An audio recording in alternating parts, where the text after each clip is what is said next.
Hello, everyone, and peace of the Lord to all of you. Today, our topic is kind of maybe difficult for some people, especially if you are following the cult of Muhammad, but it's very easy to understand.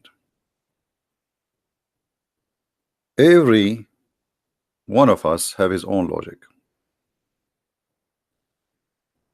Life is based on logic. The way we live, the way we act, the way we talk, each one of us, he have his own way, which is his own logic of explaining himself, communicating, making decisions. Um, everything you do in life is based in your own logic. In the case of Islam, a Muslim, he is not allowed to have his own logic.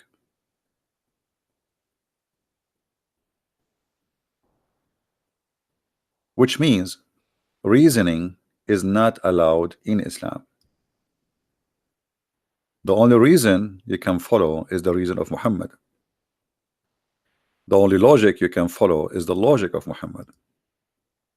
The only food you can eat is the food of Muhammad. Anything you do in your life, you have no right to choose. You are just a slave of a man. His name is Muhammad. And because of that act of slavery, or let us say the pact of slavery, the second and the moment you convert to Islam, a Muslim, he says to you, I am submitting. The fact the word Islam does not mean submit, it means surrender. But let us go with the word submitting. You submit to what? To the logic of Muhammad. You are not allowed to think, you are not allowed to make decision, you are not allowed to be even a human as God he made you. You are allowed only to be as Muhammad wanted you to be. And today we will show the Muslims why I believe that not even one of them is a Muslim.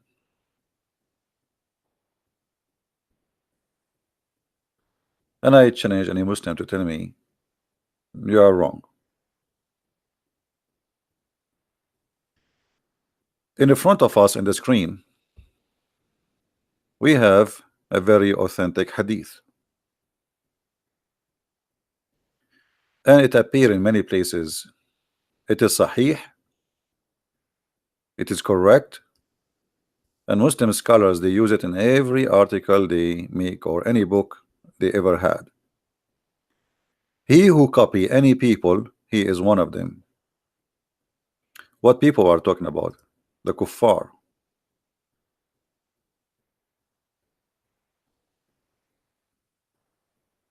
And copy in which way?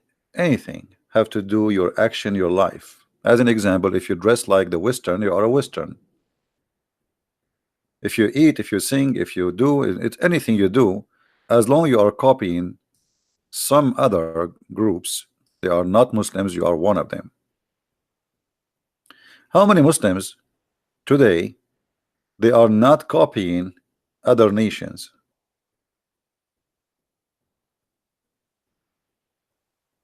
How many Muslim is not dressing like Western?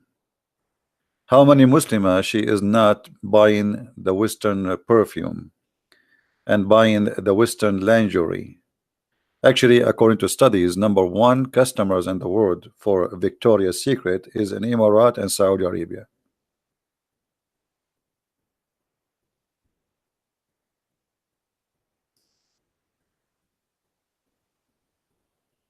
The Muslim women don't use have an underwear. They never wear an underwear.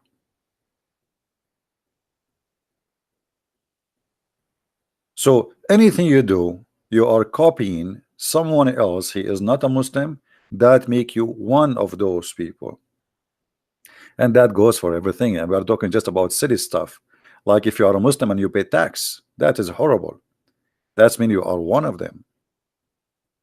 If you live in America and you pay tax to America, if you live in France, if you live in England and you pay tax to those countries, you are one of them. So who is a Muslim today? Nobody. I'm just using the logic of Muhammad, not my logic. So don't judge me. Judge your prophet. Even Muhammad, once he saw a very famous man. His name is Umar ibn al-As. Actually, his real name is not Umar ibn al-As. It is, the translation is the Umar, the son of the pimp. But later they changed his name to make it al-As. The prophet, PBUH FMG SAW shortwave FM, saw me dressed in two saffron colored garment. What is the problem with this garment? Nothing. They just have some color in it. He asked, your mother, she commanded you to wear this? I asked him, shall I wash them out? He replied, you better set them on to fire. These are garment of the disbelievers, so don't wear them.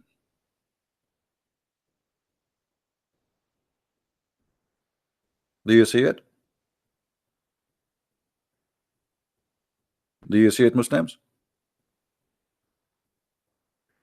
If you wear a garment of the disbelievers, you have to burn it. How many Muslims are burning the garment today?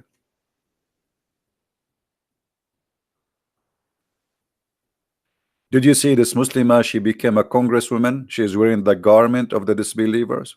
According to Muhammad, she is a bad person. Am I the one saying that? No, it's your prophet. Now, what is the logic?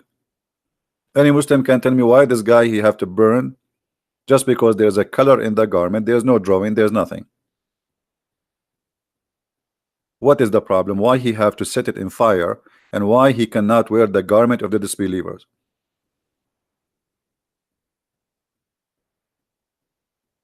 Do we have any Muslim?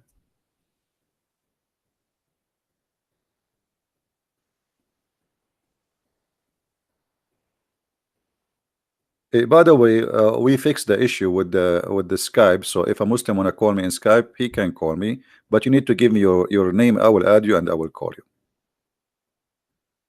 All right. If you are a Muslim and you are really brave, which is unique, give me your name in Skype. We will call you.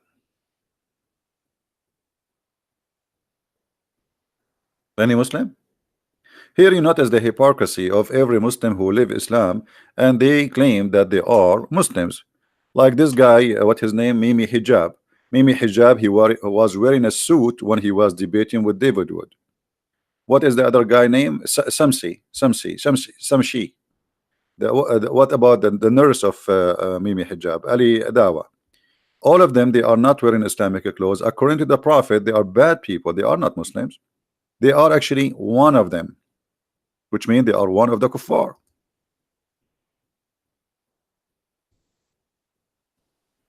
So look how the hypocrisy of the Muslims. They claim to be Muslims. They grow a beard, but yet they don't want from Islam anything make them, feel uncomfortable. So they fabricate their own version of Islam, right? They are wearing suit, they are wearing a tie, they are driving the kuffar cars, they are watching the kuffar TV, they are using the computer of the kuffar. All of this, you are copying them. The Quran spoke about the skills a Muslim should learn. What is the skills? Or even the hadith. Let us see the hadith first.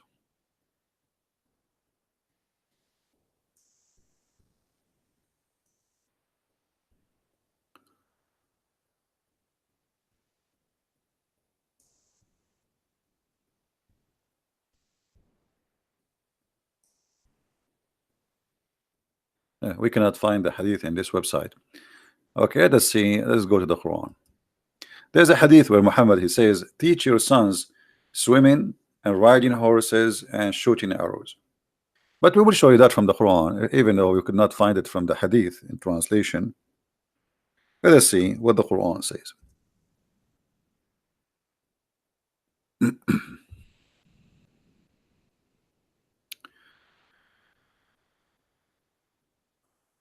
Muhammad, he told his followers that you have to prepare yourself, and this is a message for the Muslims today. This is the only skills Muslims they should have, and made ready against them all kind of power, including study of war. And look here, look at the Muslim translation. Tanks, planes, missiles, artillery. The Quran says that. The Quran says prepare for them. Those, let us change the translation and try not to laugh with me. Actually, you know what? I'm going to open the same. I'm going to open it in different browser. Okay, hold on.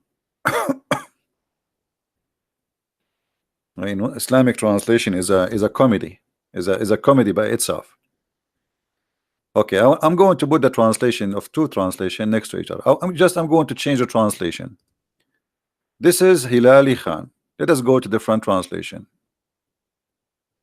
Okay, let us go to Bigtal.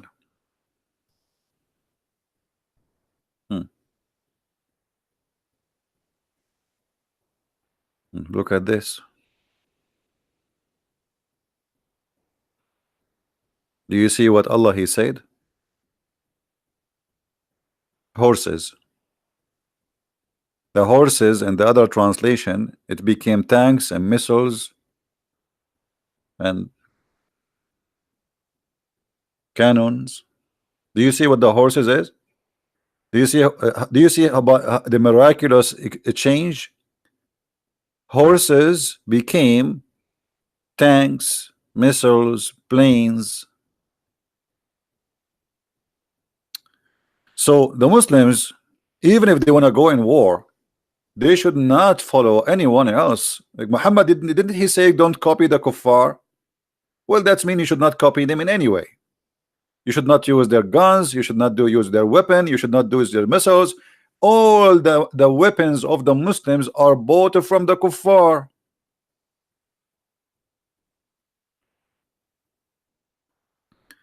Turkey made guns, and the beautiful thing about those guns, if you shoot more than 3 bullets after each other, the gun explodes in your face.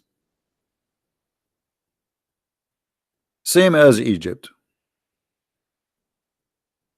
They made guns.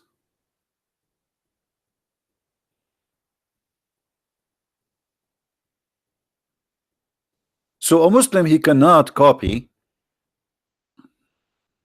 anyone. He is not a Muslim. So how Muslims lives? And now here let us question the logic. What is the problem if somebody like this guy, he wear a shirt have colors on it? What is the problem? Let us say this is how the kuffar, the non-Muslims, they dress. What is the problem exactly?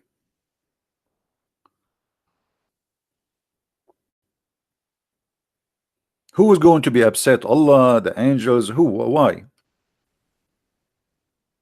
Any Muslim can tell us? Why Allah will be upset from you if you dress like somebody else?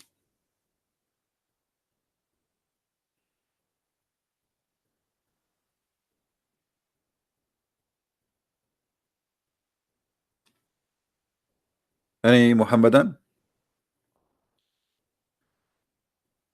And that will take us to other logic, that in Islam you are not allowed to have any logic.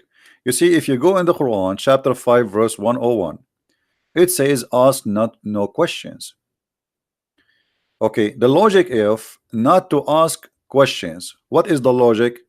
Verse after 101 explain why, because if you ask you will leave Islam.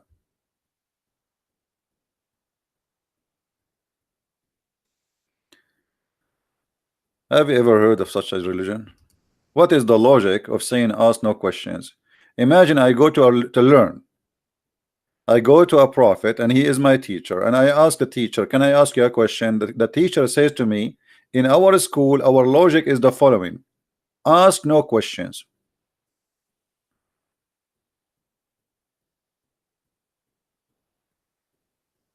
So we are talking about a religion believe in the logic of ask no questions. Because if you ask questions, especially the one who troubling, that will lead you into disbelief. And I will give you an example of Muhammad, how he answered questions.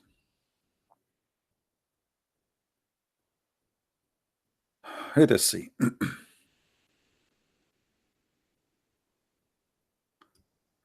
Chapter 2, verse 189. And here, look at this stupid translation. I mean, the Muslim translation is really making me feel I want to vomit. It says here, they are asking you about the new moon. It doesn't say the new moon. What the new moon? It says Al-Ahilla. Al-Ahilla is the crescent moon. Okay. So they are asking Muhammad, the Arab, okay, how, what happened to the moon? Why the moon changed and became crescent moon? Muhammad, after squeezing his head and his ears and combing his beard like Mimi Hijab in the stage with David Wood, he come with an answer. The answer is coming from Allah. He said to them, oh, you are asking about why the moon became like this? Those are for timing, brother. Right? Right? This is the purpose of the crescent moon. They are asking him, what is the reason for the moon to become a crescent moon?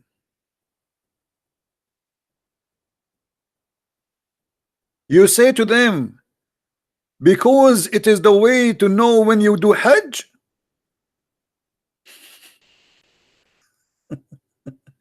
This is the purpose of the moon. What is the answer? They are asking you why the moon, why it is like a week ago it was full, 2 weeks after it became like this. So what happened? So the Arab, they are trying to learn from Muhammad, who have supposedly special connection with his God, and his God will give him an answer which nobody knows.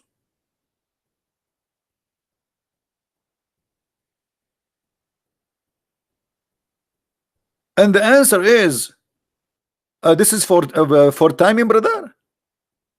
This is the purpose of the question, and this is the answer. They are not us. This is something they knew. They already used those moon movement as a timing, the beginning of the month, the end of the month.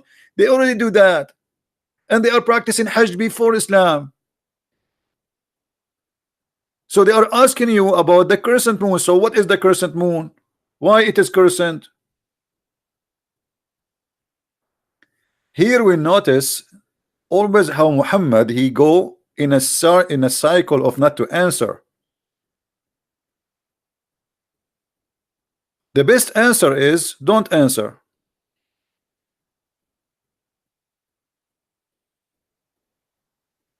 I'm asking you why the moon became like this. You tell me the moon like this for the timing. This is not the reason. The timing is something we created. We as a human, we look around us in this universe to see, okay, what we can use for timing. So we say sunset, sunrise, but in fact there's no sunset and there's no sunrise. Same as for the moon, but this is not the question. The question why the moon changed and become a crescent moon. And look at the funny translation. We change translation, they say the new moon, the new moon. If there's a new moon, since when there's a new moon? Is that a new one?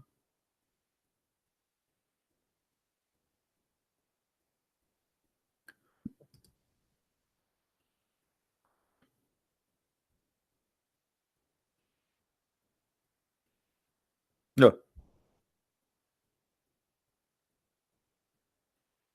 Do we have any Muslim would like to? The same thing, if we take the word yas'alunaka, which means they ask thee. If we take this and we paste in the translation, in the search engine, you will see Muhammad always, his logic is to answer a question is not to answer. Chapter 2 verse 108. Are you going to ask the Prophet a questions the same as you ask Moses? What? Look at this guy address. What address you? I mean, those people are really the translators. They are going to give me a heart attack. What address? Address what? Where is this guy? Let's see, Yusuf Ali. Maybe Yusuf Ali is smarter than them. Would ye question your messenger as Moses? Why they cannot question him? He is a messenger. If my teacher is the last one I question, and here by the way it doesn't say even question, it says would you ask the messenger as you ask Moses, which means ask him questions, yeah, but not to question. Right away he accused them by asking the question, they are kuffar. The second you ask Muhammad a question, you are a kafir. You cannot ask questions. And right away he says, oh, you see, the people of the book, they wish that you are not going to have any good for you. So Muhammad, he is saying to the Muslims, if the Christians and the Jews, they start questioning the stupidity of Islam, this is because they hate you. Don't let them ask you questions, brother. Don't, brother. Are you going to ask the Messenger of Allah, brother? And right away, it's so clear that the questions was coming. The source of it was coming from the Christians and the Jews, and Muhammad have no answer. So the second you ask Muhammad, he says to them, oh, are you going to ask the same as they asked Musa? So what? They asked Musa, and Musa answered them. Musa, he did not open his eyes in his diaper and he found himself a prophet. For sure they asked him a question. For sure it took them time to believe he's a messenger of God. For sure they, you know, there's a process to go through. People will not believe anyone come to them and says I'm a prophet. So this is the logic of Muhammad.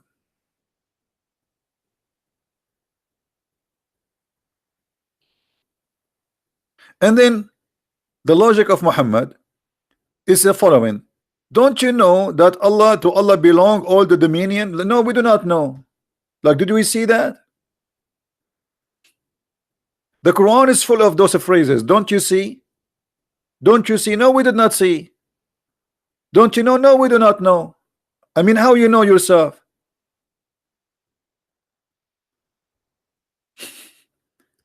You know what I'm saying? When you say to me, don't you know, that's mean I know. But how we know that to Allah belong to the dominion of the earth and the heaven? How we know that? What is the confirmation?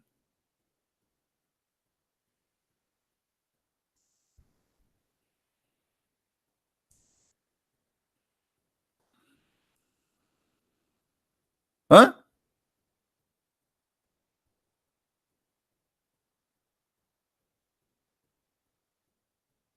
How we die? How we die, as an example, the logic. When you die, the angels, they hit you in your face. And he says to you, don't you see? Look at the translation here. And if you could see when the angels take away soul from the disbeliever, they submit their faces on their backs. If you see, what about you show us? And what do you mean they beat them in their faces and in their back? So now that you are dying and the angels, they are spanking you, and you are saying to me, if you see,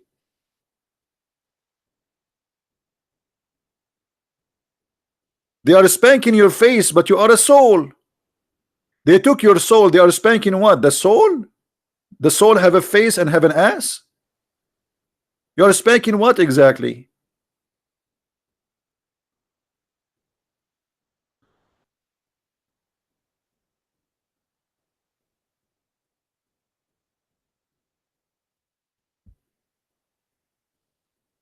Hmm. This is the logic of Muhammad.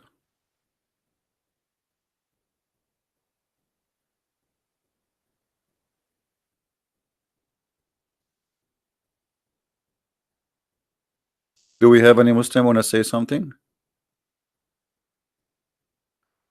Other logic. In the day of judgment, Allah will make our faces black. Why?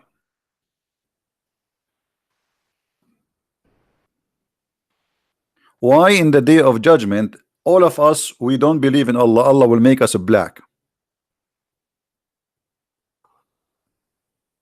And by the way, I have no problem to be a black. Actually, I wish.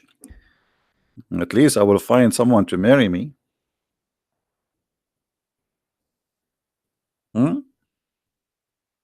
All of us, because we don't believe in Allah, Allah will make us black. Why? Why? Are you saying to me that the white people are good people and the black people are the evil one? This is what it says. This is what the Quran is teaching. Anyone who don't believe in Allah, Allah will make him black, and then he will throw him in the hellfire.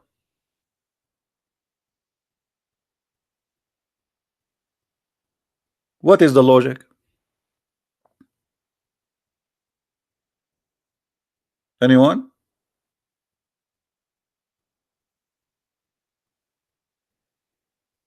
Who is a Muslim have a logic?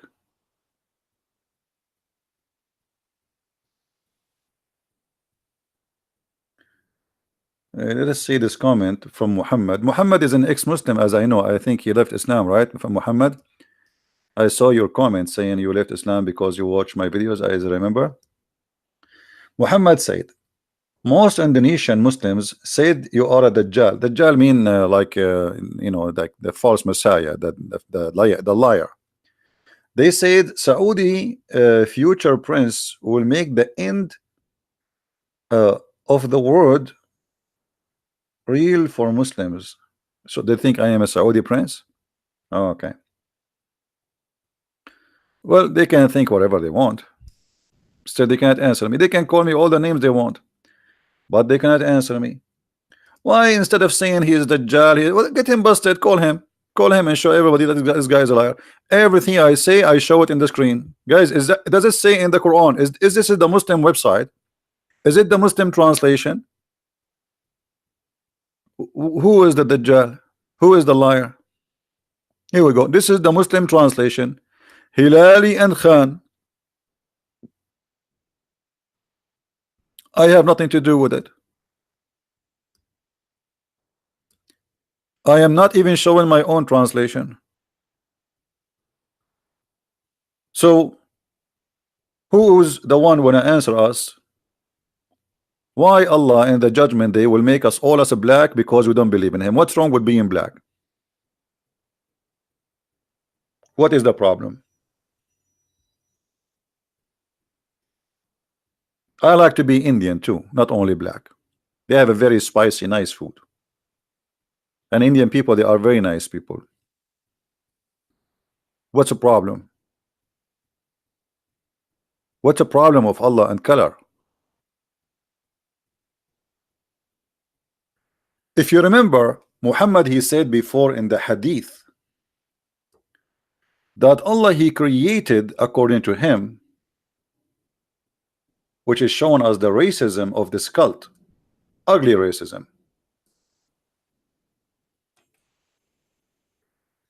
That black people are created since the beginning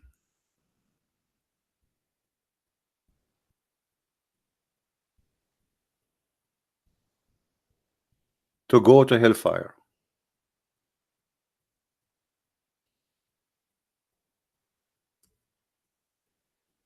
Right?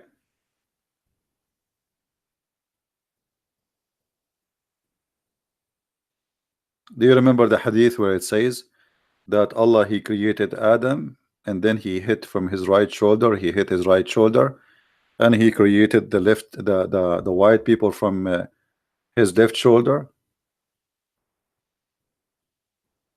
the white people from the right shoulder, the black people from the left shoulder, and then he says to the white people, you go to heaven, and he said to the black people, you go to hell.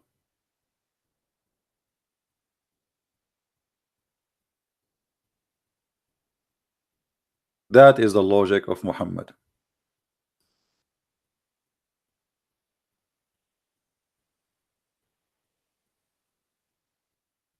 Do we have any Muslim want to say something? What is the logic?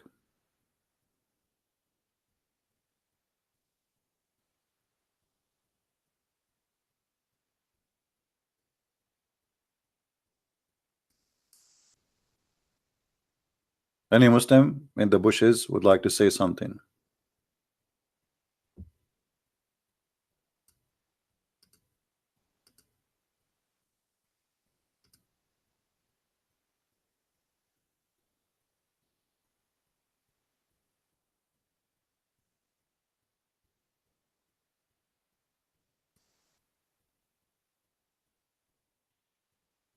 Anyone? And by the way, I'm trying to open the website which says the hadith in English, and look, the Muslims, they deleted that hadith since we are using it to expose Islam. But I think we have a snapshot. You can take a snapshot from the videos, previous videos.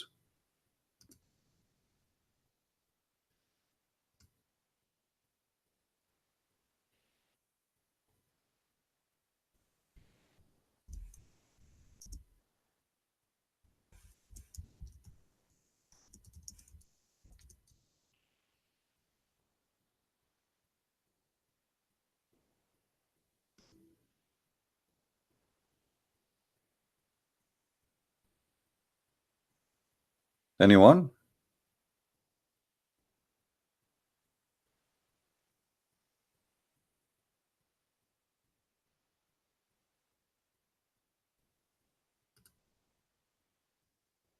Nobody?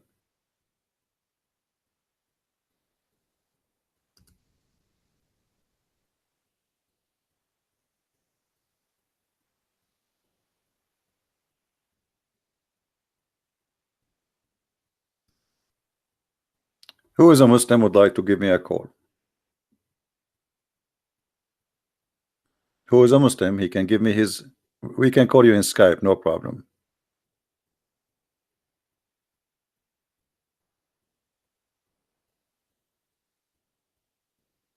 Anyone?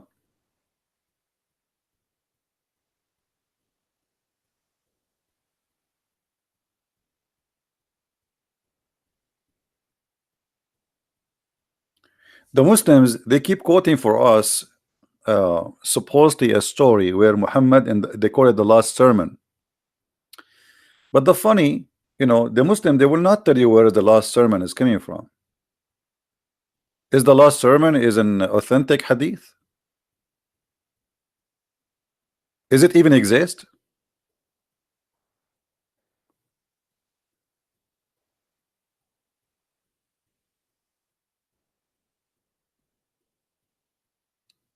Any Muslim?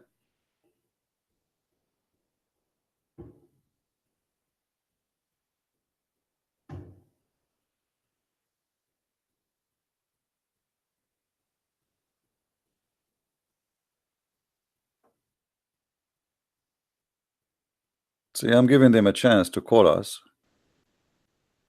Let us continue then. Obviously, they have no answers. This is a disgusting logic that all, and not only here, I mean, there's many other verses in the Quran speaking about Allah will make people white and black, as an example, with aswaddu wujuh wa tabyaddu wujuh. Allah in the Quran in chapter 82, chapter 27, verse number 82. The chapter is speaking about a jassasa. He mentioned clearly that Allah is going to make all Muslims white and all non-Muslims black. And the same we find in chapter 3, verse 106. On the day when some faces, it doesn't say some by the way, when faces will be whitened, will be white, and faces will be black.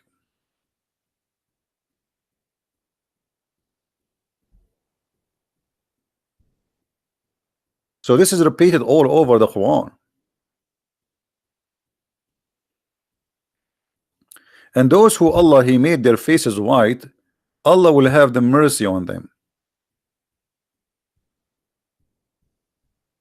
But those who Allah made their faces black, they will be terrified and they will be humiliated.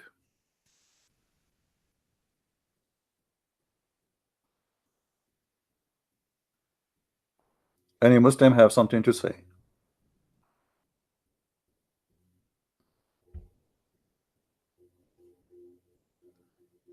Anyone? Let me open my Skype just to let you know we are going to use a Skype because we solved the problem with the Skype. Give me a second.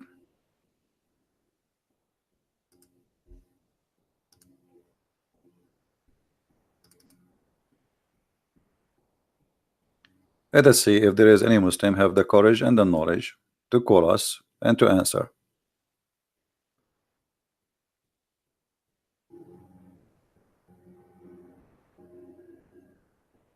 Okay, we are almost in Skype. I know it's taking long to log in. All right, we are in Skype. Who is the Muslim want to give me his ID and I will call him?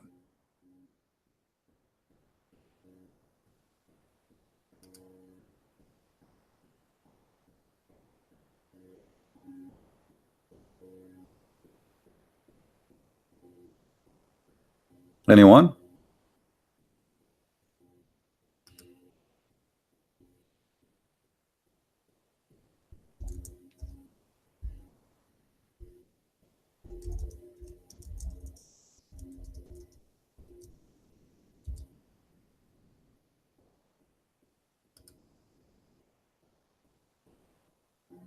Be nice to Muslims, guys. Those people are victims and they need our help. They have no idea. Most of them, they have nothing to do with Islam. Actually, they are Muslims by name. They are born from a Muslim family. All what they know about Allah is Allah, Alhamdulillah, MashaAllah, Alhamdulillah, and nothing more. They have no idea what is Islam. What you ask a Muslim what is Allah, they don't know. They will say to you is the creator. I did not ask you what he do for a living. Who is Allah? What the word Allah mean? They do not know.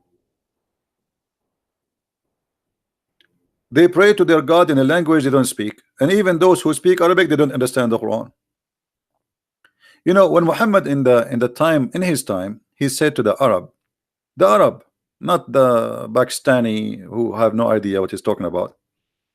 Why you cannot understand the Quran?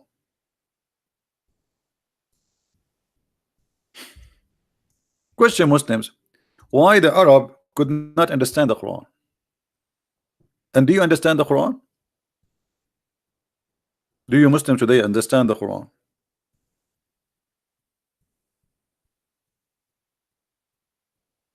You don't. Oh, we can prove that in 2 seconds.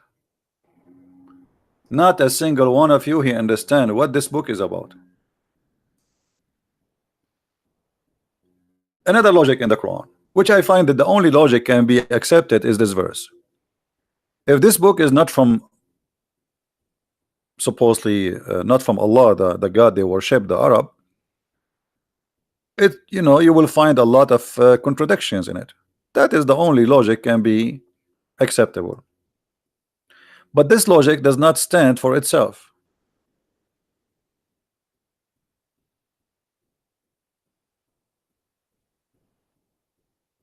This logic in the same page, actually I can destroy this logic, showing you that this logic showing us that Islam is a stupid cult. Look, go 2 verses before, you will see who obey the messenger of Allah obey Allah. How you can obey Allah by obeying a man who is a sinner? The Quran confirmed that Muhammad he have a lot of sin, and then you say the one who obey Muhammad he obey Allah. What about the one who obey Allah he obey Muhammad? Because supposedly Muhammad should be obeying Allah anyway. But to say the one who obey Muhammad he obey Allah, that's mean that Muhammad is higher than Allah, and the obedience of Muhammad is to follow by obedience of Allah, and Allah himself have to obey Muhammad too. How we can say that the good person who want to go to heaven is the one who obeyed the Prophet? Are you claiming that Muhammad is a person who is God, which means he's a perfect, he have no sin? Muslims, do you claim that Muhammad is a perfect man and he had no sin, which will make him God?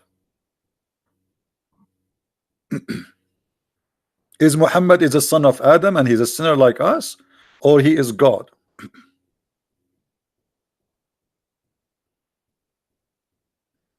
What kind of logic this logic is? But the logic here is simple. Muhammad, he is Allah. Allah is just a puppet. Muhammad, he used him for his propaganda. Muhammad, he got horny. He make verses says any woman she wanna give her panty to the prophet. That is the logic. Obey the prophet. Muhammad, he made verses says the best of the booty for the prophet. That is the logic. Obey the prophet.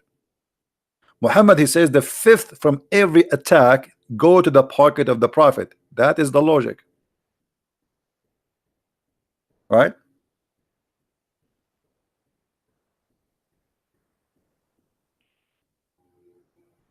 Do we have any Muslim want to say something to us? No name. Give me your name in Skype. I will call you. Don't tell me I cannot call him. You can call me. Give me your name in Skype. Post it. I will call you. Don't make a drama. It's very simple. Give me your name. I will call you.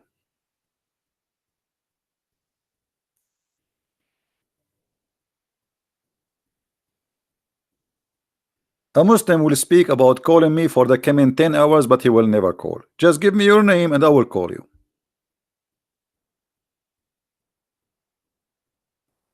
And then after he speak for 10 hours about calling me, he will go and he speak to his 4 wives and he will tell them, see, Christian Prince, I wanted to call him, but the coward, he did not take my call. What is my point? This Muslim is asking me what's my point. He is listening to me for the last 30 minutes and now he's asking what the point. That is the point, that you are not listening.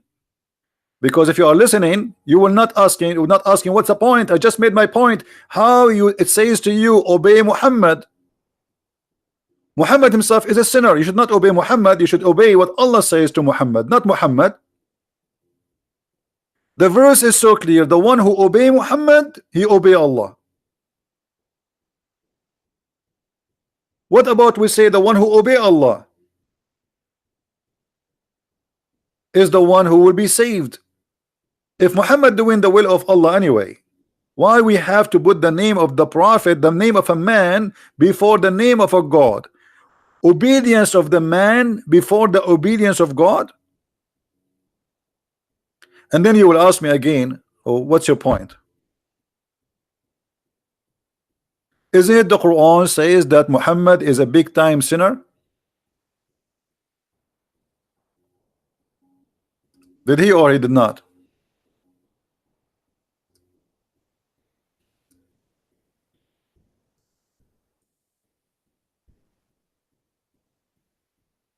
Hmm?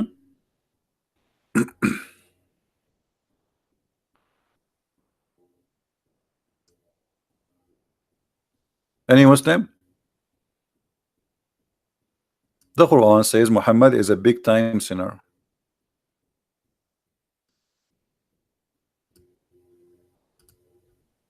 And the sin was breaking the back of Muhammad. And this is why Muhammad, he is the only messenger Allah he needed to do for him a plastic surgery. He cut his chest to remove the burden. Have you ever heard of a surgery to remove burden by washing it by water? Have you ever heard of a burden is in the stomach of a person? Why his burden was he stole a McDonald's sandwich? What do you mean remove his burden by making a surgery for him? What is the logic again? What is the logic? A man, he became a prophet.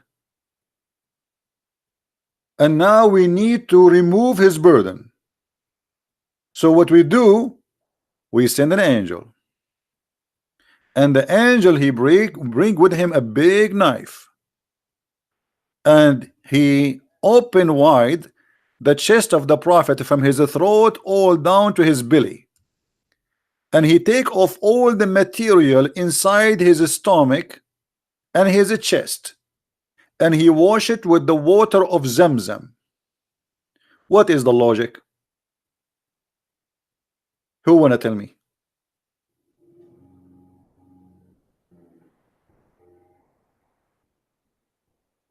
Anyone? CP, show yourself. What about you say to Allah, show yourself? Me and Allah, we are from the same kind. We cannot speak unless we are from behind the curtain. Isn't it Allah? He said in the Quran, Allah, he never speak unless he is from behind the curtain, hijab. Do you want to show you the verse? Why you don't say to your God, the one you worship, you don't ask him, show yourself?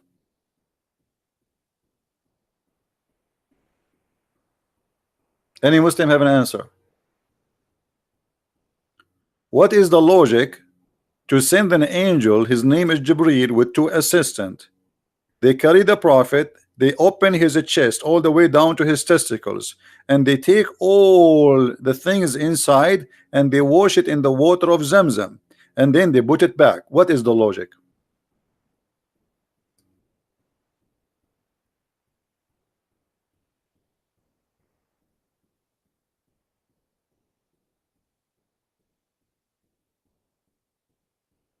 Any Muslim? I mean, why it's so hard to tell me what is the logic? What is the purpose of this? I'm doing this for money. You can say this is your logic, no problem. But I can show you that your prophet, he do everything for his penis and his money. Here we go. Let me show you. This is your prophet saying you cannot meet with him unless you pay him first. Me, you are here for free. Are you paying me? Do you pay me to come here? No, it's for free. I give it from my own time and nobody forced me. And nobody here, no one here pay money to hear my voice. Everybody, including you. You are a liar like your prophet. This is the Quran. Oh, who you believe. If you want to consult with the prophet in private, spend something. Do you see it? Do you see it? What is the logic? Why you have to spend something in order to see the prophet? I will tell you why. The logic of Muhammad, if you pay him, he will pray in your behalf. Huh? Is that right?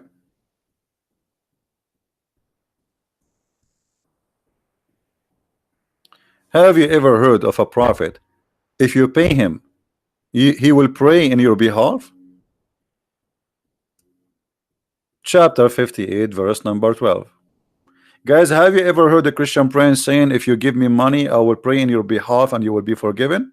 Never. I am no prophet. I cannot forgive no one. I cannot help anyone. And me, myself, I'm a sinner.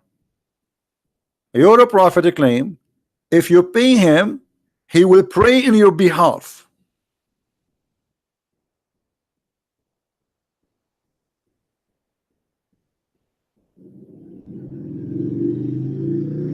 Let us show you another verse.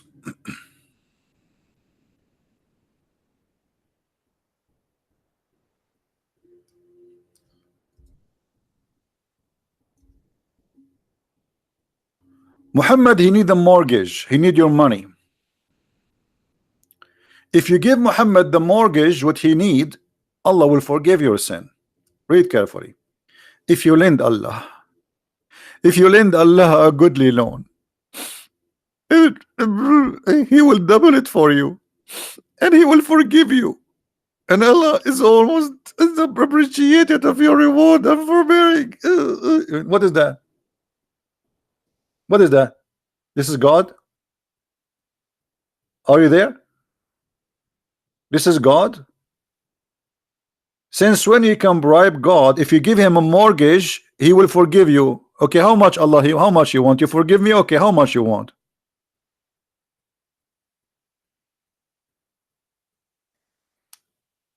Are you there? The guy who's talking about money. What is the logic? Why, if we give money, Allah forgive us? Why?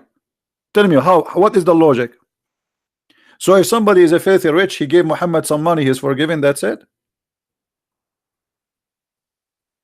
That is the logic. If you're rich, you go to heaven. If you are poor, you die. Because the one who can give a mortgage to Allah is the rich one. Same time, what kind of Allah? This Allah, he need a give me mortgage to Allah. If you give mortgage to Allah, Allah will give you. Then they give us a mortgage and you know, do what they do. I have too much money. This is the same verse. Muhammad Hijab, after he finished his debate with David Wood, 2 hours after he posted the video saying the same verse, and will lend Allah a goodly loan, spend for Allah cause, because asking people to give them money. Go and watch the video. No, my friend, I am not funny. The most funny person is Allah. What about Allah? What is the logic here? Okay, hold on. Hold on, I'm going with you. You tell me what is the logic of this verse. Today our topic about logic. What is the logic of this verse in the Quran? Read carefully with me, Muslims.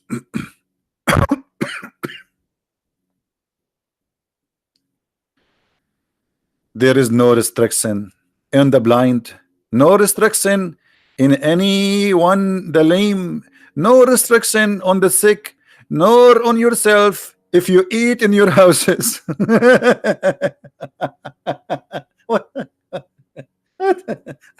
What is the logic? This is God. He went to his bedroom. He spent 10 billion years in his galaxy private room to write for us such a magnificent verse saying if you are a blind, you can eat at home. And if you are a person who cannot walk straight, you can eat at home. And if you are not any of those, which mean the blind or the lame, you can eat at home. So what the point? We eat at home already. A human being, since he was created, he eat at home. Where he eat? In the restaurant? Where Adam used to eat? He used to eat in the restaurant? In Starbucks? What is the logic? Don't you think this verse is too late? So after thousands of years of Adam, we come to me and says to me, there's no problem if you eat in your houses. If you are blind, you can eat at home. And if you are a lame, you cannot eat, you can eat at home. And if you are not any of them, which make it more horrible. I mean, okay, I thought there is like some special case. No, no, no. And then the story continue. Or the houses of your father. Like, what the heck? I was eating in the house of my father all my life. Or the houses of your mother. What? Allah, he gave me a license to eat in the house of my mother? That's wonderful. I'm really surprised.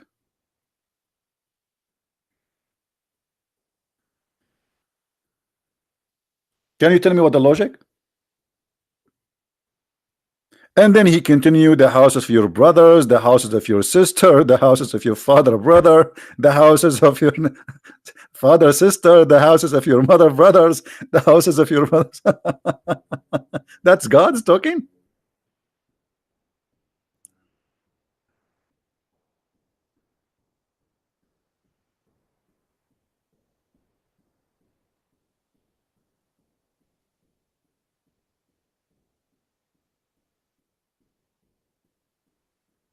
What do you think?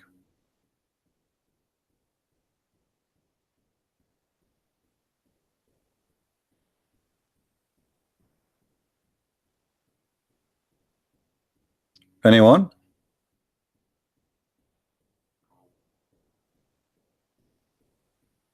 Hmm? And then at the end he says, don't forget that. And there is no sin. Brother, there is no sin whether you eat together or you eat apart.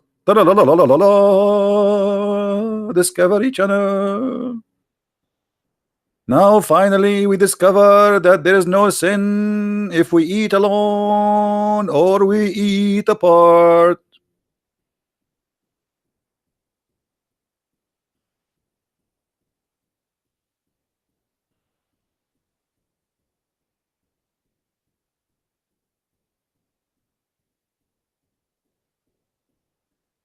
Anyone?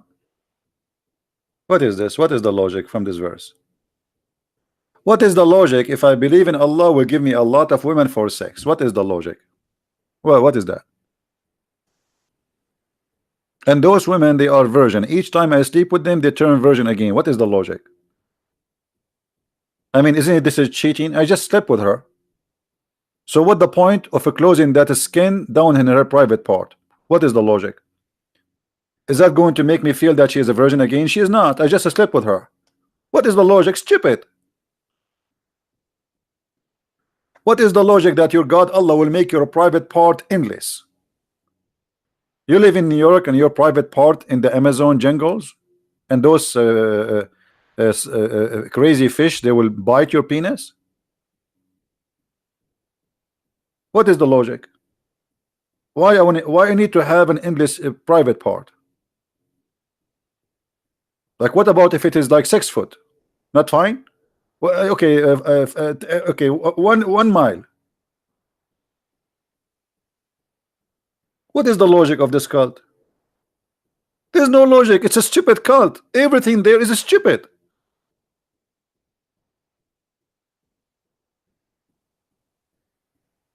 And this is why you Muslims, you have nothing to say. You can call me names, no problem. You can threaten me, no problem. But you don't have a logic even for what you do. What is the logic? If I die for Muhammad, I will go to heaven and Allah will give me extra women because I died killing people. This God, he enjoys shedding blood and seeing people being killed. What is the logic?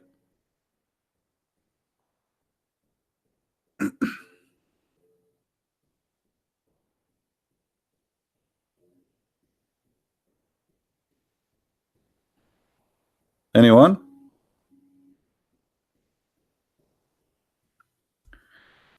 Your name? Okay, let me call you, my friend.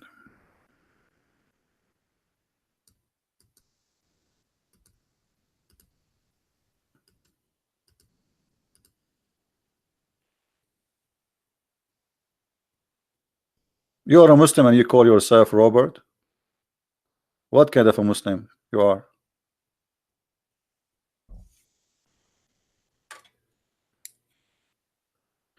All right. Hold on, let us fix our microphone first.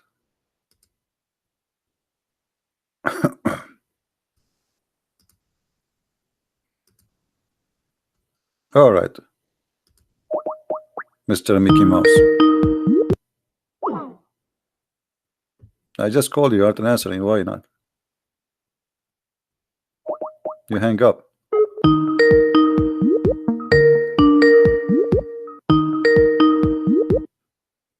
Hello. Yes.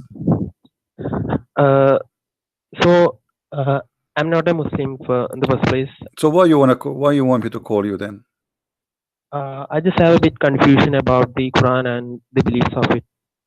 Okay. So I was a Christian. So I was a Christian, and I was just checking for what is the truth in between the religions, because I had a bit confusions about the Trinity. So I was just checking why you about have what's the confusion truth. about the Trinity? What is the problem with the Trinity? No, I have cleared it. Okay. So I don't have a confusion about Trinity now. Okay. So are you Christian now or not? No, I'm not. I'm just figuring it out. So what are you now?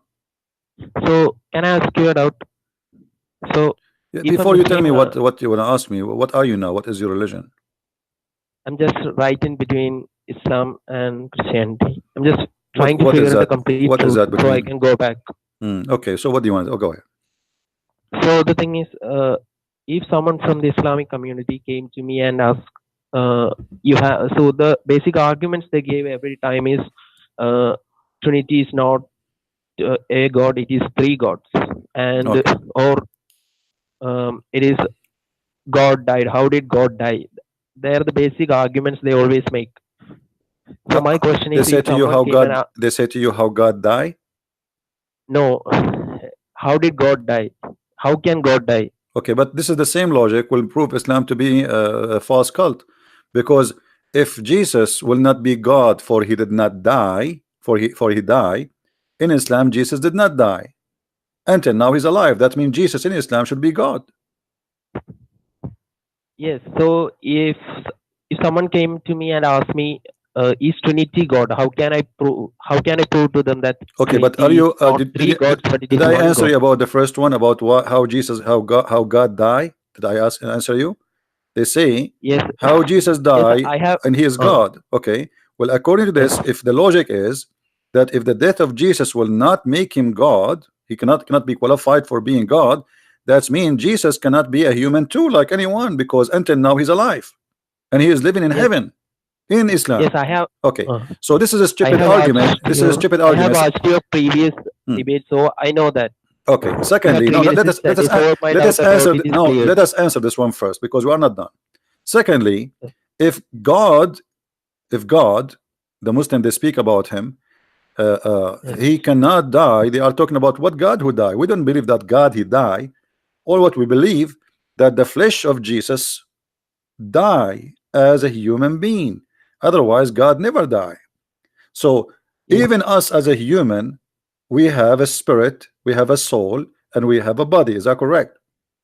yes. Okay, the body dead, but the spirit is not dead. So Okay, if that happened to the human, what about God who is a spirit? Our God in Christianity is a spirit. The God of Islam is not spirit. So you but cannot kill God for very simple reason. Number one, he is a spirit. They killed the body, which is the physical body of Jesus. But our God is always living God. This is why we call it resurrection. What is a resurrection? Resurrection is reuniting between the flesh and the spirit. Correct? yes, Reuniting two things. So resurrection is when we say Jesus died, we're talking about they crucified the flesh of Jesus. That would die, but God is always living God. Number two, number three. yes. Uh, uh, when we speak about Jesus, the Muslim they confirm that Jesus is the Word of God. Do the Word of God die? Can you He kill the can't Word die. of God? Can anyone destroy the Word of God? Even the Quran says no. If you ask No. a Muslim, is the Word of God created? They will say no.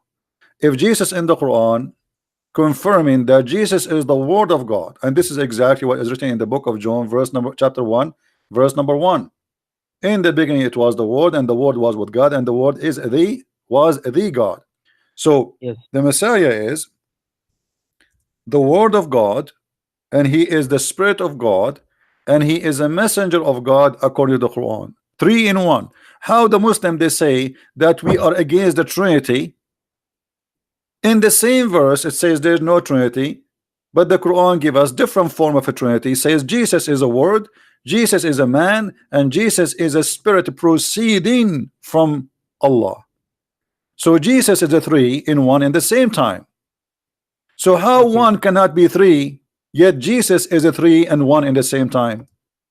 Here we notice the hypocrisy and the ignorance of the Muslims. It is written in their books, and I'm showing it in the screen. Can you see my screen? Yes. Can you see my screen? Yes. All right. Read with me carefully in the screen. What the screen saying? All people of the book Oh, commit no people. excuse in your religion, nor says aught but the truth. Christ Jesus. They are talking about who? The name is confirmed. The That is son the of Christ. son of The Mary. son of Mary is between two brackets no more than, this does not exist in the Quran, a messenger. Okay, so he's a man, and then he is the Okay. word. He's a word, and then this word Yes. sent down from heaven. So where is Jesus coming from? He's coming from But bestwood in Mary, which means it's coming down from heaven, and the okay. spirit proceeding from him. From who? From God. So look who is Jesus. Jesus is the man, Jesus is the word, Jesus is the spirit, three in one. And that is there in their ignorant Quran. So if the Quran confirmed that the three is one and one is a three, how Abdul he says to me that the Trinity is impossible? Okay. Trinity is God, but may I ask you something? Sure. The thing is, in Islam, the God is neither man nor woman. No, who said no? He's I no, think. no, no. Who said that to you? The Quran always call Allah in the Arabic language as He. Correct? Yes, but I have read it somewhere that in Islam the God is genderless. I think I heard That's from false. someone. That's false. Because if the Quran, the God of the Quran is genderless, then how they can explain to us other verse where Allah he says if we want to take a partner for sex, a wife, we will take it from ourselves. Mm. So if Allah is Okay. genderless, like he have no gender, then Okay. So Allah will marry so who? No, hold on, so hold on. okay. If Allah does not have a gender, Okay. Allah will marry who? Uh, he's God, so why should he marry someone? Yeah, but he will marry who? No, he said clearly, if you want to take a partner as a wife, this is the Quran, chapter 21, verse number 17. Does it say, had we intended to take a pastime, i.e., a wife or a son, we would surely taken it from ourselves? Yes. Okay. Okay. So why it says a wife? Why the Muslims they assume it's a wife? It's not a guy. If Allah have no gender. Okay. So they lie to you, my friend. The one who make those articles are a bunch of dummies. Because if Allah have no gender, then how the Muslims assume that this partner is a wife? What about saying a gay, a man? Why they come to the conclusion that it must be a wife? So you see how easy to defeat their lies and their propaganda. It's a stupid propaganda, and they have nothing to say, and that's why they didn't dare to call me. So may I ask you? I knew I was thinking about this, which is the correct right religion for quite some time, and I checked both religions. So my doubt about the Trinity and about and all the other stuff has been removed partially, or most of it have been removed. I don't Okay. understand. I say repeat again. Your mic is not clear for me. What you said? My most doubts about the Trinity Okay. and Jesus is God. I truly believe that Jesus is God because I was a Christian and I did go to church for 8, 10 years, or I'm 21 now. I did go to church until 18, so until I had some doubts about which is the real one, because I didn't have a full explanation for why is Trinity the God. Okay. So now how we can help you? So the last part is in the Quran there are many scientific explanations, or I was watching a video. There are many what? There was many what? Scientific explanations. So Give me one. Give me the best one. Theory of relativity in chapter What? 45. What? Theory of relativity. Theory of what? Relativity. Albert Einstein. Okay. Where is that? What chapter is that? Chapter 45. Chapter 45. Okay. Verse number 24, 25. I think that's the one. So are you willing to laugh loud if I show you how they lie to you? 24, you said 24, 25? 25, 26. 25, 26. Okay. Where it says what you are saying? Chapter, you said the chapter 45, right? Yes, 45, 25, 26. Okay, where it says what you are saying, the theory of what? Relativity. It's about a shadow. Where? Where? About the shadow? Can you please come down? Can you please come down a bit? What shadow? No, I can't see the full 26 verse. Yeah, this is verse number 25, 26. No, I just okay. My friend, but without telling me, let me show you how stupid the Quran when the Quran speak about the shadow. You said the shadow? Yes. Okay. Do you know that the Quran claim that Allah is the one who extend the shade? How he extend the shade? That's the verse. I think that's the verse. A little by little, something like that. Yeah, what little by little? The Quran here saying, have not you seen how the Lord spread the shadow? In Arabic it says little by little. The Arabic says he extend the shadow. Okay, how Allah he extend the shadow? Is the shadow is something to extend? Can we extend the shadow? Yes, because it extends in the noon in what? My in the friend, noon, my friend, there's in the nothing. It's morning. called shadow. To extend the shadow, the shadow is just a reflection of light. This is a stupid statement. The Quran saying that the shade is something Allah He extended, but the fact is not extended. Mm-mm. What shade is extended? Just change the source of the light, and then we have a new shadow. Correct? Yes. And depend how Oh, close, how strong it is, the shade will be different. This is so. This is stupid statement. mm. Hmm?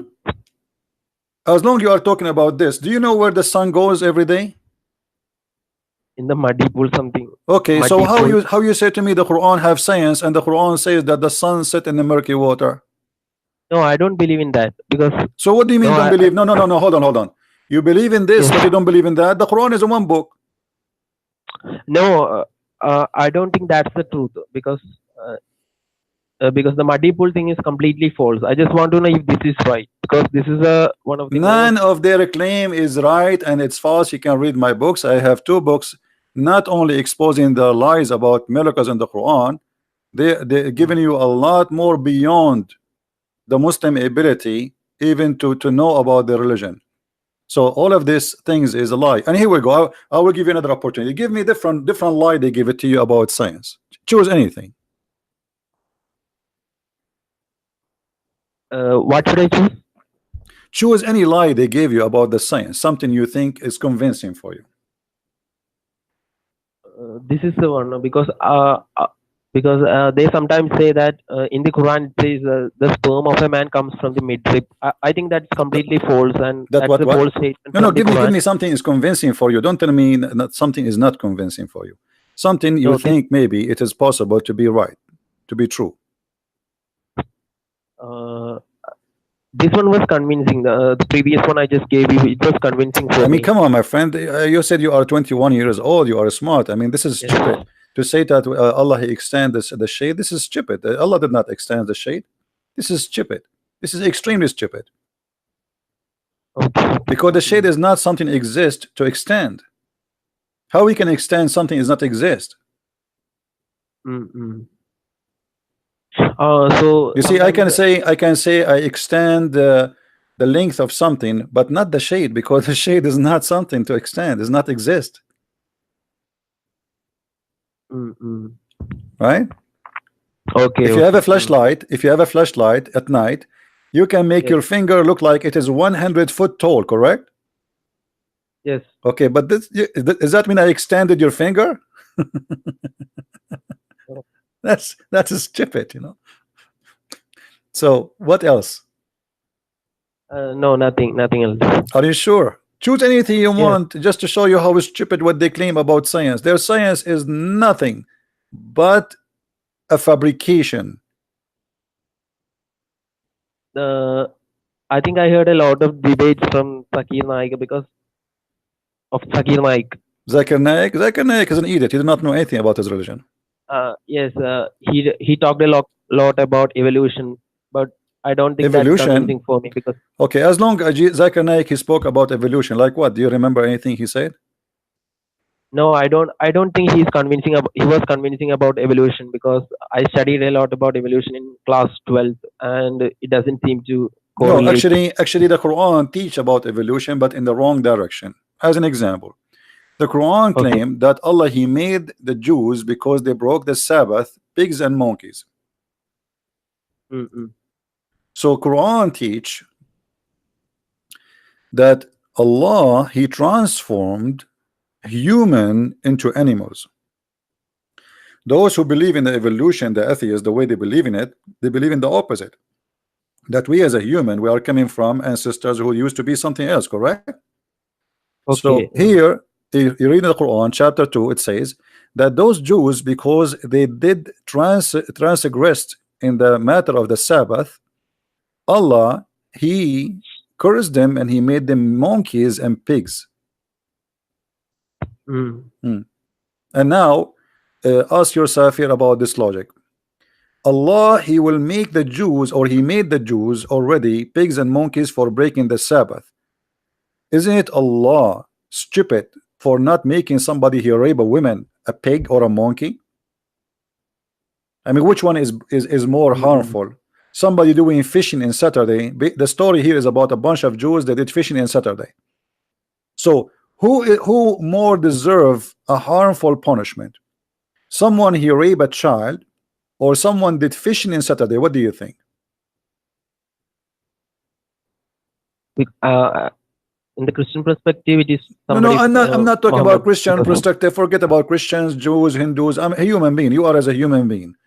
If Yes. somebody rape a child, you have two people, they commit a crime. One of them fishing in Saturday, and the other one he rape a child. Which one deserve a severe raping a punishment? child, he deserve Okay, punishment. so He why deserve it. Allah did not make one person in this earth who rape a child a pig or a monkey? But yet those who they did fishing in Saturday, he made them pigs and monkeys. I mean, how stupid this story is, right? Yes. This is a story does not even fit for kids. Even kids who they are 6 years old, they will not believe it. And until now, Jews, they are fishing in Saturday. So why Allah is not making pigs no more?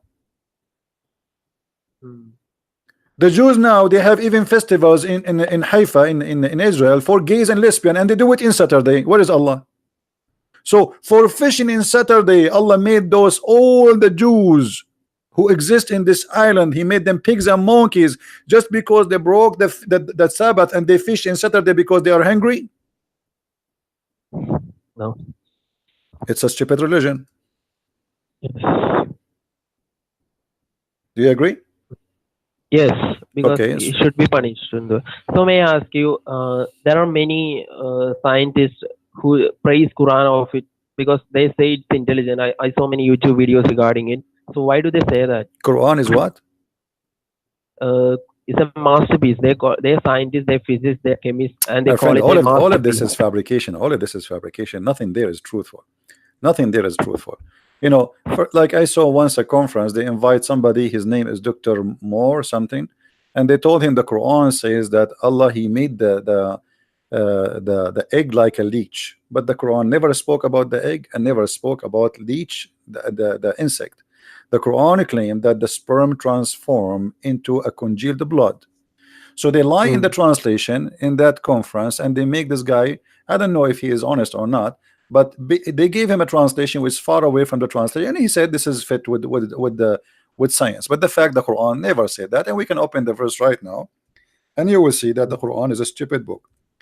What is your education about how the human being is a production happen? Do you know? Yes, it happens from the testis, human testis, Okay. male testis. All right, look at this here. And we made the nutfa. We made the nutfa. Nutfa is a sperm into a clot. Is that what science teach? No.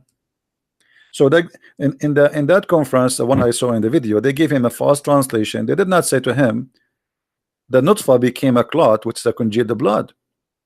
Does it say in front of you from the Muslim translation a congealed blood? It says not far into a clot. Yeah. And then we make it what? And what we make the clot? A piece of the coagulated blood. Okay, but So this is that talking about the nutfa itself became what? Became a dead blood. Is that scientific? No. And if there is any stage in the human being process of production that you will be a dead blood? So what is the is the nutfa the human sperm, male sperm? What? Is the nutfa referring to the male sperm or human sperm? This is male. No, this is the male. However, Muhammad he claimed in different chapter in the Quran, chapter 86, verse number 6 and 7, that women have a sperm too, and the sperm of the women is coming from the back, from the ribs of the women, and the sperm of the man is coming from the backbone. You see it? Okay.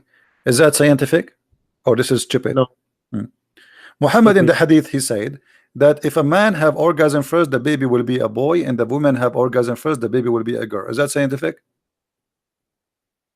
I heard that from a bit scientific YouTube channels also. Is that scientific?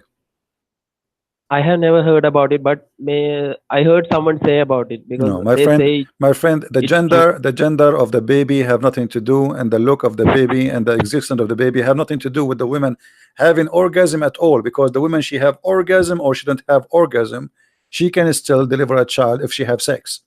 Is that correct? Okay, yes, So because what does that's have to what I do with learned. the you know, That's this what. is stupid. So Muhammad, he claimed that women have a sperm and it's yellow and thick, and man have a sperm, it's white and and thick. Sorry, the woman is yellow and thin, and the man is white and thick.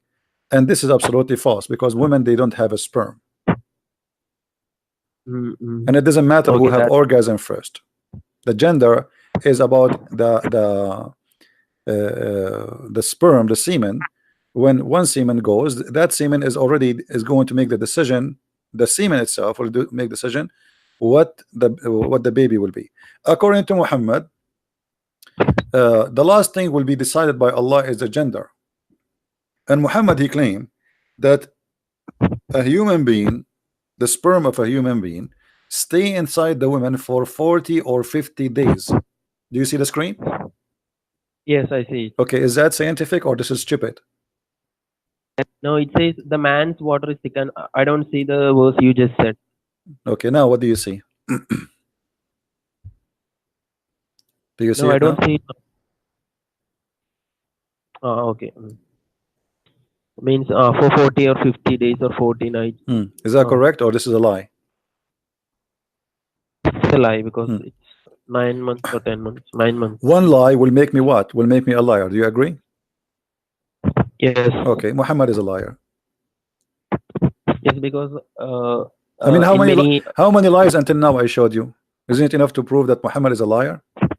Yes, because I have heard in a Zakir Naik speeches that if there is one mistake in the Quran, then everything is false because it's from the God itself. My friend, I did not show Yes. you one mistake. I make a challenge to all the Muslims who are listening. Every chapter in the Quran itself is a mistake, and this is the challenge for any Muslim is watching who want to call me right now, and you choose the chapter and I will show you the mistake and I will make you read it. How is that? Any chapter in the Quran. You have 114 chapters. Name the chapter for me and it challenged me to show you the mistake. Anything you want. Okay. Hmm. No, What else, my no, I friend? don't have a No, I don't have any other So confusion. what now? Do you want to? You are still between Christianity and Islam, or you made a decision? No, I made the decision that I want to go to church. All right. So you wanna accept Jesus again as your Lord, as your Savior? Yes. That's wonderful, my friend. So pray to the Lord to forgive you for forsaking Him for some time because you were confused, and I'm sure He will forgive you. And pray from your heart from now on not to let the devil play with your heart, because the devil, my friend, is evil and he would do everything he can to confuse you. Be solid with Christ and don't let the devil get inside you. All right, my friend. Okay. So, if I may ask, if I have any doubt, can I call you again? Anytime you can call me, but why you have a doubt? Here we go, give it to me. No, I don't have any. No, no, I no. don't But have my one friend, now. But why you want to let the doubt go inside your heart? Why? I mean, already we discover Islam to be stupid and it's a lie. So what is left? Do you have better than Christ to follow? What, you want to follow the Buddha no, or you want to follow who? no, I don't want to follow Okay, Muhammad so anyways why because the doubt he's will come to you unless you are looking for a doubt, not. right? Okay. So if you leave the doors open for the doubt to come, okay, all the doubt will come. If I allow the Mm. devil always to come to me, he's going to be he will feel home. He will never leave me, right? So it's you who decide really if the doubt will come to you or not. And for sure you can ask questions, and it's not Jesus said read the books, because we are different from Islam is religion against reading, against knowledge. The knowledge of a Muslim is about silly stuff like, can I wash underarm, can I wash my private part? Those questions are allowed. A question about God, about religion, is forbidden in Islam. The second you ask a question to question, it's forbidden. The second you ask question to be stupid, like how many times I need to go around the Kaaba, why the prophet what the prophet he said after he kissed the black stone, silly questions.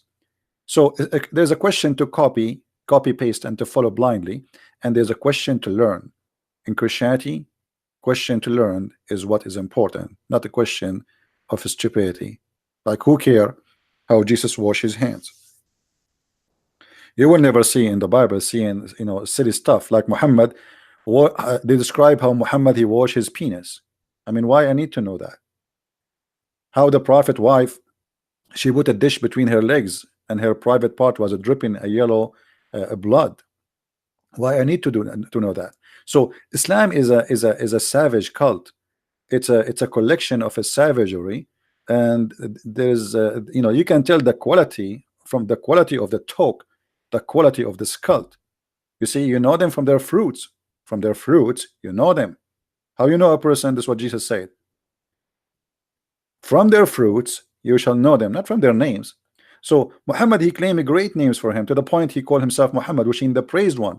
That name alone is enough to prove that Muhammad is antichrist, for he is claiming to be God on earth. The praised one should be God, not a man. That is a name should not be meant to be given to a man. How you call yourself the praised one? If you are the praised one, who is the praised to? Allah? Correct? God alone. Okay, so how Muhammad is the praised one? That a name alone is enough to prove that Muhammad is a devilish man and he worked for the devil to deceive us.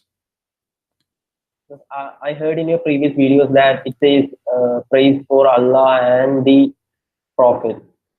Sorry, again, Because say again. I heard in your previous videos that it says in the Quran that the praise for Allah and the Prophet, because that's a false statement. Praise for Allah. Or some listen to the something. Listen to what the Allah and the and you said once that why should we listen to the Prophet? We should only listen to the God. Yeah, the prayer. Muhammad, he says, he claimed that you pray and your prayer will be displayed in front of me. The Muslim, they said to him, why, how we will pray and you are going to be dead? Pray on you. I mean, what is that? You will be dead. He said that all your prayer will be submitted to me, and this is the hadith in front of us. And here the translation is a lie, is lying. They are saying to in the translation, invoke many blessing on me. In fact, it doesn't say. It says the word salah, and salah mean pray. So invoke many prayer to me. And they said to him, well, you will be dead. Your body will be decayed. So what do you mean? He says, we prophets, our body is preserved, and all your prayer will be sent to me. Now, who is Allah and who is Muhammad then? And how Muhammad, all the Muslims, their prayer will come to him. How a man, he can review all the prayer of the Muslims? And why they are sent to him? All right. Okay. Don't let the Muhammadan fool you, my friend. Okay, you are smarter than this. Okay. Yeah, don't foolishness is a kind of fashion these days, and Islam is a very foolish religion. So don't follow the fashion.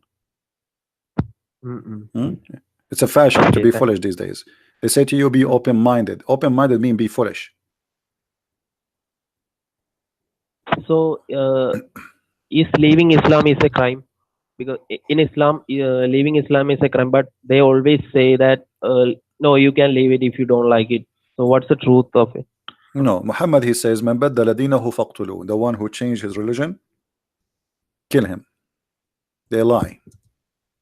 But Muslims, they always say that you can leave the religion, it's no problem. Everything I say, I show the proof in the front of us. Do you see it? Changes his religion, kill him. Okay, I see. So they can lie as much as they wish. Here, nobody can play with us. Nobody. All right. And those Muslims who speak to you, tell them, what about me? You know, you come and debate this person, and let's see what you can do. Okay. I heard in a debate between a Christian and a Muslim, the scholars, and they were talking about the Jews, the book of the Jews and the Quran itself talks the same about the about Moses and all those prophets, because no, the first I'm talking about the first 5 chapters of the Bible is different from what's No, taught by the everything Jews. in the Bible is different from the Quran. The Quran is a stupid book. There's nothing to share with the Bible. Muhammad, he stole some stories from the Bible, but they are not the same. As So an is the as first an as book an in the example, Bible and the text of the Jews the same? the Bible, our Bible is the text of the Jews in the same time. When we say Okay. the Bible is the book of books. It's not one book. Mm, So when we say the Bible, we mean the Torah too.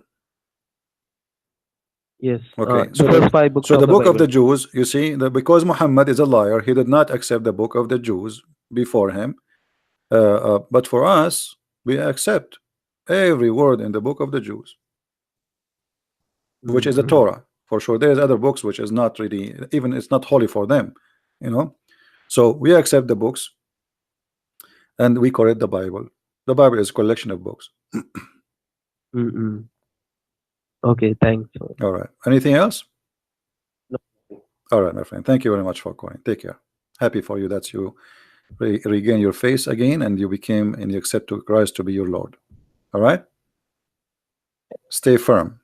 Don't be a fool. All right. Do we have any Muhammadan? Call you? Okay, what is your name? Are you a Muslim? Perisari?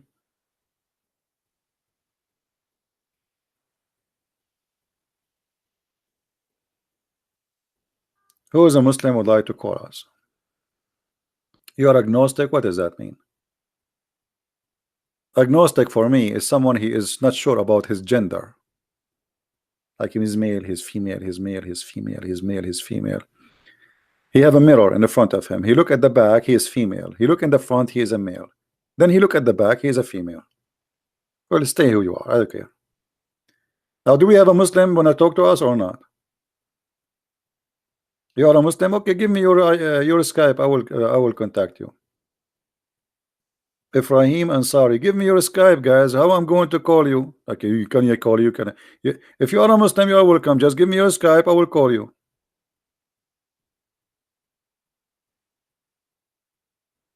Stop laughing at not religious people. I have the right to laugh. If you don't like it, you can leave. If you don't like me to laugh at you, why you are here? Stop laughing at non-religious people. Are you ISIS? What you wanna? What are you making a threat? I'm free to do whatever I want. You you non-religious people, you laugh at the Christian. Laugh. Why we cannot laugh at you?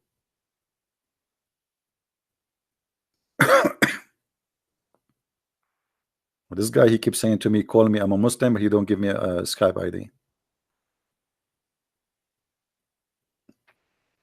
Any Abdul?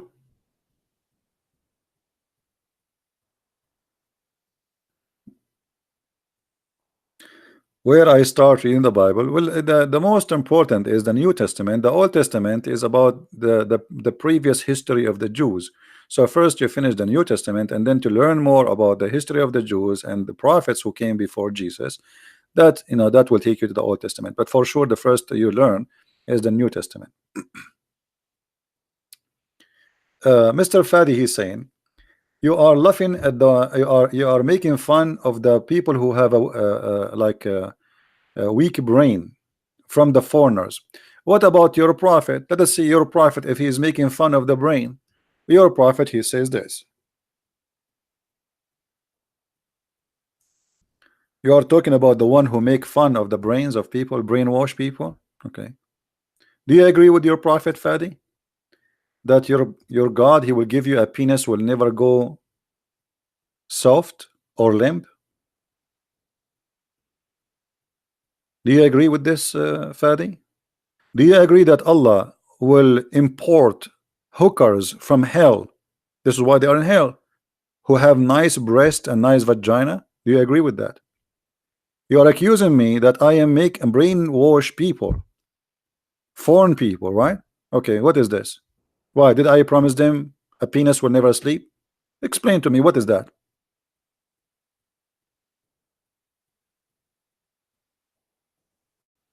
Are you there, Fadi? Is that a brainwashing or this is something good? This is why ISIS, they want to kill themselves. They don't worship Allah, they worship their penis.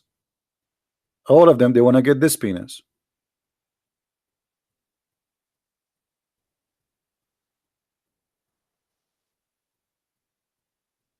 What kind of God? What is the logic? And how you can sleep if your penis is like this? Especially if it's endless. And that's mean it's going. I don't want to describe how it's going to be. You know what I'm talking about. You have endless private part and will never sleep. So what you do with it? You put it under your pillow, in your back.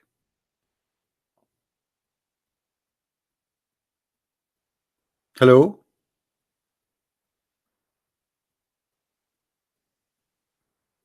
Are you there?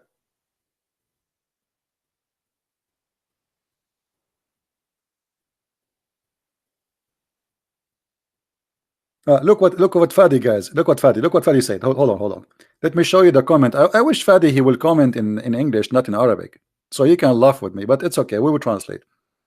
The one who will laugh at the brain is not the one who say things we will get in heaven. Those things will get in heaven.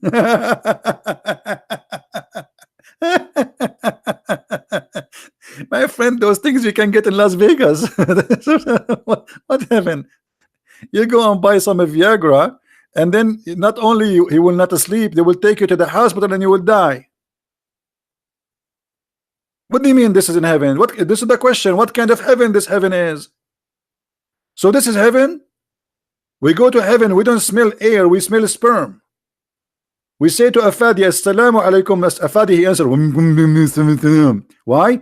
Because they are not allowed to take off their jalabiya, so they will hold it with their mouth when they are having sex. He cannot answer back because he's busy. Have you ever heard of a God saying you will have orgasm of 70 years? 70 years orgasm, what about 69? It's even more sexual.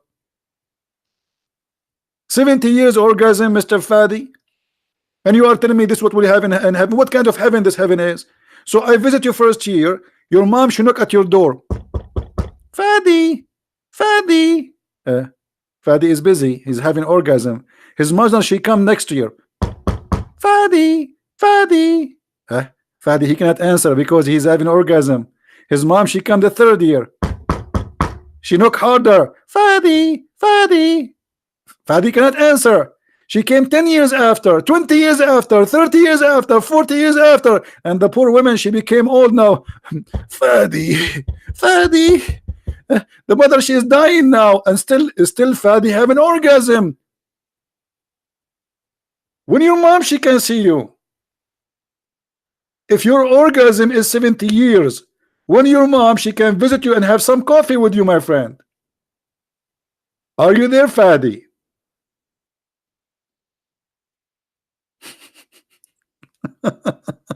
And you are talking about a brainwash? I mean, how stupid this cult is. Sorry, mom, I was having orgasm for the last 70 years. And his mom, she said, wow, mashallah. I wish your father was able to do that to me. His orgasm was like a rabbit. This is why we have you so small. Fadi, how are you, Fadi?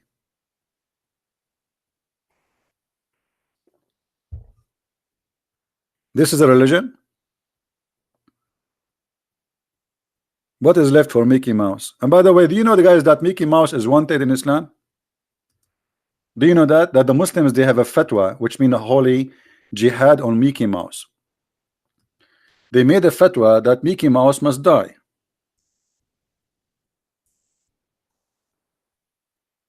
Let us find the fatwa. Hold on.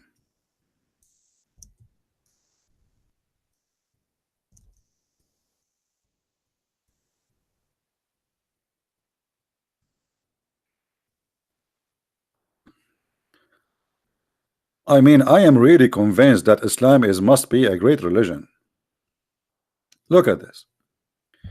Mickey Mouse must die. Saudi Arabian cleric. Even Mickey Mouse. I mean, your religion is the most fantastic religion ever, man. Even Mickey Mouse, he should die. Why? Because the Prophet, he says the mice is the enemy of Allah. So let us count the enemy of Allah. The mice is the enemy of Allah. Geigo is the enemy of Allah. Lizard is the enemy of Allah. Dogs are the enemy of Allah. Christians are the enemies of Allah. Hindus are the enemies of Allah. I mean, come on.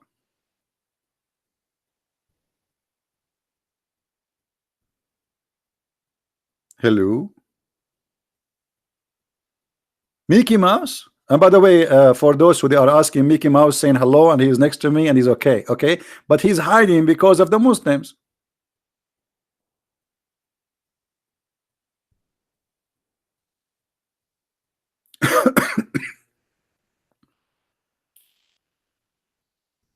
Anyone?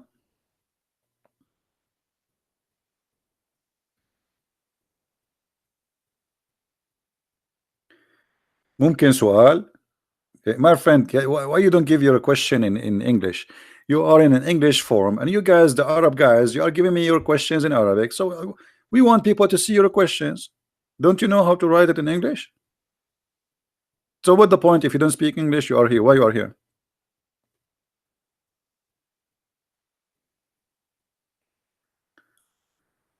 Hassan, he want to call me. Give me your ID, Mr. Hassan.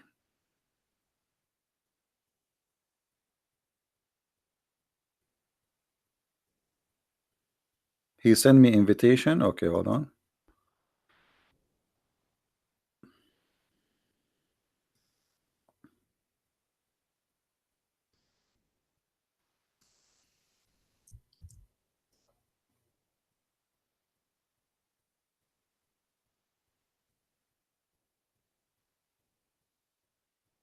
I don't know. There's many names have the same names as yours, but let us see this one.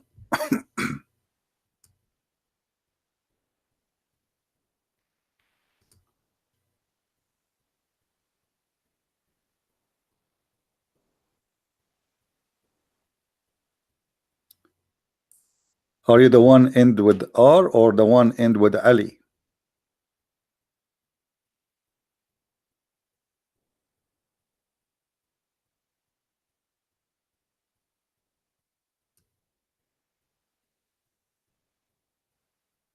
Which one is you? There's three names. I text them all.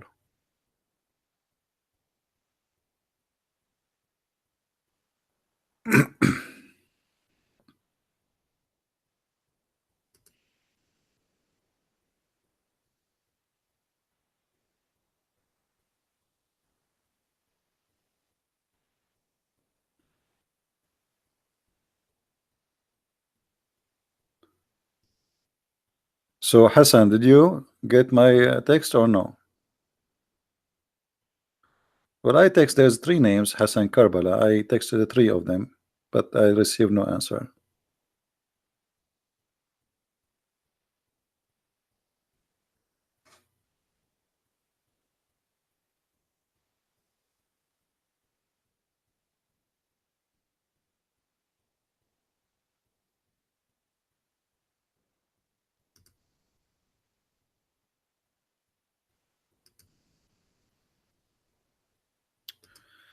All right. Well, look like Hassan, he cannot text me for some reason. Any Muslim would like to call me?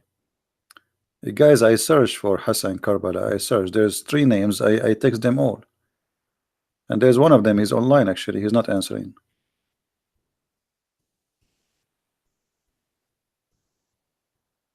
Let us see this one.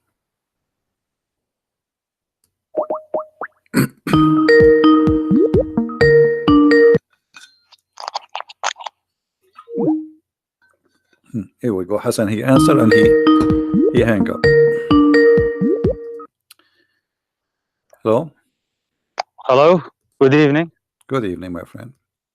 Hello. How are you? I'm fine. You are live in YouTube. What do you like to say to us? I called you half a year ago. I don't know if you could remember me. So I'm not it's sure. actually the second time. Yeah, it's not a problem. There are many that call you. So All right. So what you want to say All to right. us today?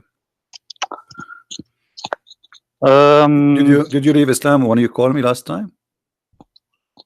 No, I No. didn't actually. But Oh, okay. yeah, All right. So what do you want to I've, say? I've still questions. Can you also show from Shia tafsir from those verses that you showed today about? I can't remember well. Like, what did you show today about that you can't eat? That you can eat It at is your the same. It is the same. mother's houses? Yeah, if you go to the Shia tafsir, it's the same. You know, here we go. Let us go to the Shia tafsir. No problem. Can I give you one tafsir that I have heard about? One There is Shia tons, tafsir? no problem. I mean, the Shia tafsir is the same. We go to the Shia, all right, and there is tons of them. Which one you want me to go for? This one called Al-Burhan fi Tafsir al-Quran. Al-Burhan. Let me see if they have it في here. في تفسير القرآن. Al-Burhan. Well, this website have only Al-Tabrasi, Al-Qummi, Al-Tusi, Al-Tabata'i, Al-Safi, Al-Qummi, all right. Al-Qummi is also good, Al-Qummi. but Al-Burhan fi Tafsir al-Quran is actually the most comprehensive. So, Well, this the website Shia. does not have. Actually, here we go. I found it. Okay, I found it. Hold on. Al-Burhan fi Yes, Tafsir al-Quran. Al-Burhan. All Yes, right. I found Al-Burhan. All right. Okay, it's the same. If you think it's going to be different, it's not really. It's the same. Okay, but we have it in Arabic. I think you speak Arabic, don't you? Well, it's my mother tongue, but I find it difficult to It's okay. understand. I will I help you. mean, I Anyway, you can can see my talk, screen. no? If you see the screen, you can understand or no. Anyway, here we go. It's in front of Wait, me. wait. ليس على الأعمى حرج وليس على الأعرج حرج ولا على المريض حرج ولا etc. It says from رواية ابن أبي الجارود عن جعفر blah, blah, blah, blah. It says he is repeating the same, and then Yes. he says that in the people of Medina before they became Muslims, they don't associate much with the blind and the lame and the sick, and they don't eat with them. This is what the Shia they are saying. But Muhammad, he did the same. Do you know the chapter is called Abasa? Yes, they say in Shia that Abasa wa Tawalla is about Uthman ibn Affan, but Sunni No, say it's no, about no. Muhammad. So No, no, no. that's Why the Quran? different. Why the Quran will come about Uthman? is I Uthman have no idea. is Uthman But is a prophet? Who is Uthman anyway? Come on, you know. Allah Himself will send a verse about Uthman. So if everybody he makes something, Allah he send a verse about him. So no. So but then the verses they are talking about, it says you cannot eat in your house of your father, the house of etc. And the verse here actually, when the Shia try to explain it, is showing us, with my respect to you as a Shia, it's a stupid explanation. Let me tell you why. The verse saying it is not a problem for the blind to eat at his home, correct? Is that correct? I can't see the screen. Wait. Well, you know, you can go to the English translation, you can read it on your own. So in chapter 24, here we go. What is this tafsir now? Or I just we will read both. wanted We to will see read, the we will read tafsir both. also. But you will see that From the Shia interpretation is silly. It's not even smart because it have nothing to do with that topic. That's why I find the Shia interpretation is kind of fantasy. It says there is no restriction on the blind, nor any restriction on the lame, nor any restriction on the sick, nor yourself if you eat at your houses. Correct? I'm not seeing the screen right now. I'm just listening to you. Anyway, this is what the verse is saying. So now, okay, so why Allah he needed to say the blind he can eat at home? I mean, what the blind we used to eat anyway? As long as he have a home, it's mean he have a home. So if he cannot eat in his home, where he eat? So let us say somebody he don't like to eat with the blind, but he is talking about eating in your home. Yes. Okay, so what is the wisdom here? The sick, he will be sick. Where the sick will be? He will be running in the street. He will be sick. He will be home. And then Actually, I've never heard of this verse before. So yeah, or about this passage. So yeah, that's it the is silly. reason that I So became that, curious what it yeah, says. the interpretation in the Shia website have nothing to do with the verse itself. You know, What does it say then? Like, what does the interpretation say? because it's talking about, you know, if they should eat with the blind or not. But this is not what the verse is saying. The verse saying that if you are blind, you can eat at home. This is how the verse is taught, correct? Okay. Okay. Yes. So was the blind eating outside before? I mean, in the time of Muhammad, there was a Starbucks. They go and eat there. Where they eat? You know. Okay. And then eating in your mother house and your father house and etc. I mean, what is that? So the Shia, and always I notice about the Shia, when they come with interpretation, the Shia, they have Zahir wa Batin. You know what does that mean, right? Yes, I understand that. Yes, I know. The outside and the inside. The Shia, they take the inside, right? Mm. Here suddenly they want to take the outside, so they are moody. When they want, they take the outside. When they want, they take the inside. This is why we cannot trust the Shia explanation for anything, because they play games with the meaning. When they want, they make it about something else. It's not mentioned, and when they want, they make it about what is mentioned exactly. However, here the explanation is silly, and it does not give us any answer. And it's the verse itself is silly anyway. You know. Yeah, I thought that maybe it's that it was a joke that you was reading that, but then I noticed that it was real, like that is written in the Quran. So, what is your education about your belief as a Shia? Like, did you read? Did you study anything or? Well, I know much. I have much information about the Shia, but I didn't acquire it from reading, but from listening and from my family surroundings. You know, from gatherings. Like, have you ever heard about an angel? His name is Futros. Yes, that's the story, right? Do you like Imam al-Hussein? Yeah. Do you like to tell the people about Futros? The story about Futros. Do you like to tell it? As long as you know it. Who is Futros? I forgot actually. It was about an angel that God punished him, and he disobeyed Allah. His name is Futros, and then he asked Allah. Allah said to him, either I punish you now or in the judgment day. Correct? Yes. And then Futros, he said, no, punish me now. So Allah broke his wings and he put him in Hulunulu, in one of the islands in the middle of nowhere. And then one day Futros, he was in his island, which is the Allah, he isolated him in, like it's like a jail. And then he heard a noise in the sky, and he saw a very huge number of angels. And Futros, he screamed, he says, who is this? What's happening? Jibril answered, he said, I am Jibril. He said, what's happening? He said, today a great thing happened. The prophet, he have a grandson, his name is Al-Hussein.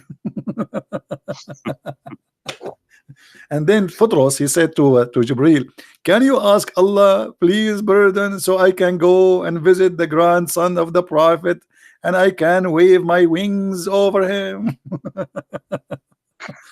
I mean, the Shia, they have a huge section of fantasy, you know. And as an example, the Shia, they believe, and you are a Shia, that they believe that Muhammad and his family, they are made of nur, right? Made of light. Right. Yes. Okay. Yes. So when Fatima, she married from Ali, what the Shia they say? What do you mean? Like, because they say they are nur, they are light. So Ali is light, Fatima is light, right? They are made from light. Muhammad is light, Ali is light, Hassan is light. So when Ali, he married from Fatima, what happened? He just married her, like. No, Yeah. they say that the light married from the light. تزوج النور من النور. And this is why they say the Shia that Muhammad and his family, they are light, because the Quran says in chapter 33 verse number 46 that Muhammad is a siraj, was siraj and Lamp. munir, right? A lamp, okay. Yeah, so they claim that the Quran says that Muhammad is light, and this is the Quran confirmed that Allah himself is light. Correct?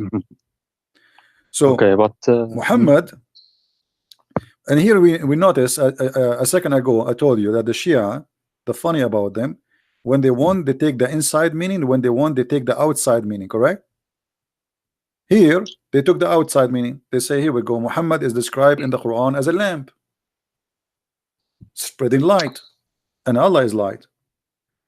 And from that they say that Muhammad and his family, Ali, and I don't know why Ali became light too, because yes, Ali is the cousin. But if this is the case, it means all the cousin of Muhammad must be light too, correct? Why only Ali? yeah, it's yeah, they say the 14 infallibles, like Muhammad, the three musketeers, Fatima, and the 12 imams, like Ali, yeah, but you know, Hassan, no, you Hussein, see, and no, but you see here you see the hypocrisy here. Ali is a cousin of Muhammad, correct? Okay, but Muhammad, he had many cousins.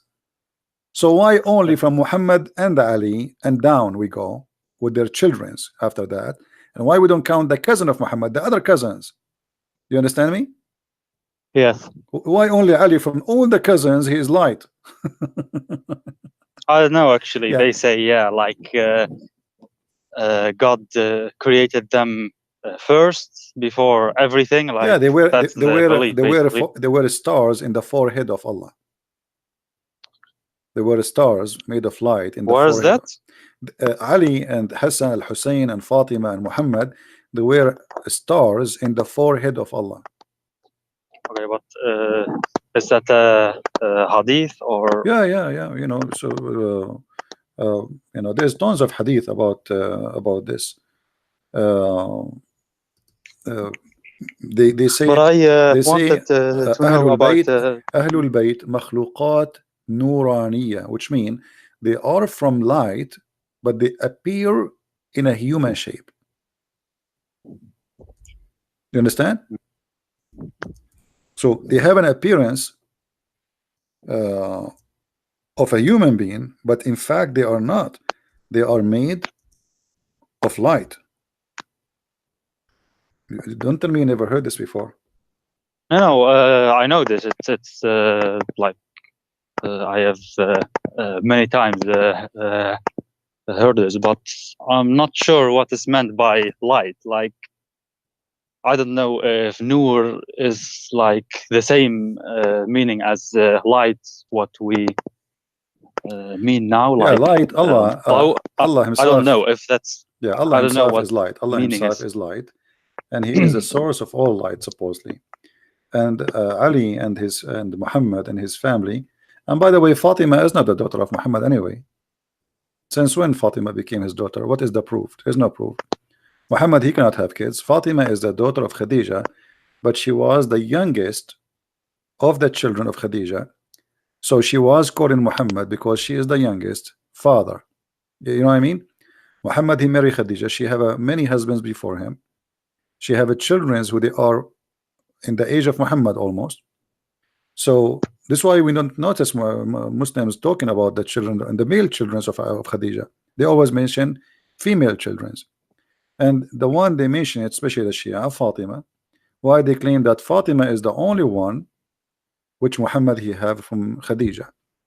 But Muhammad is a man, he cannot have children, and this is proven. He have all the wives after. He never been able to have any child from anyone.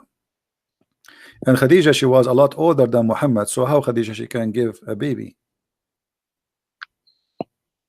Khadija was 40 when he married her. He was 25. Right? According to them, more than 45. What 40? And she have two husbands. And same time, it's not the fault of Khadija, because already Khadija, obviously, she have kids. But Khadija, she was old, and Muhammad, he cannot have kids.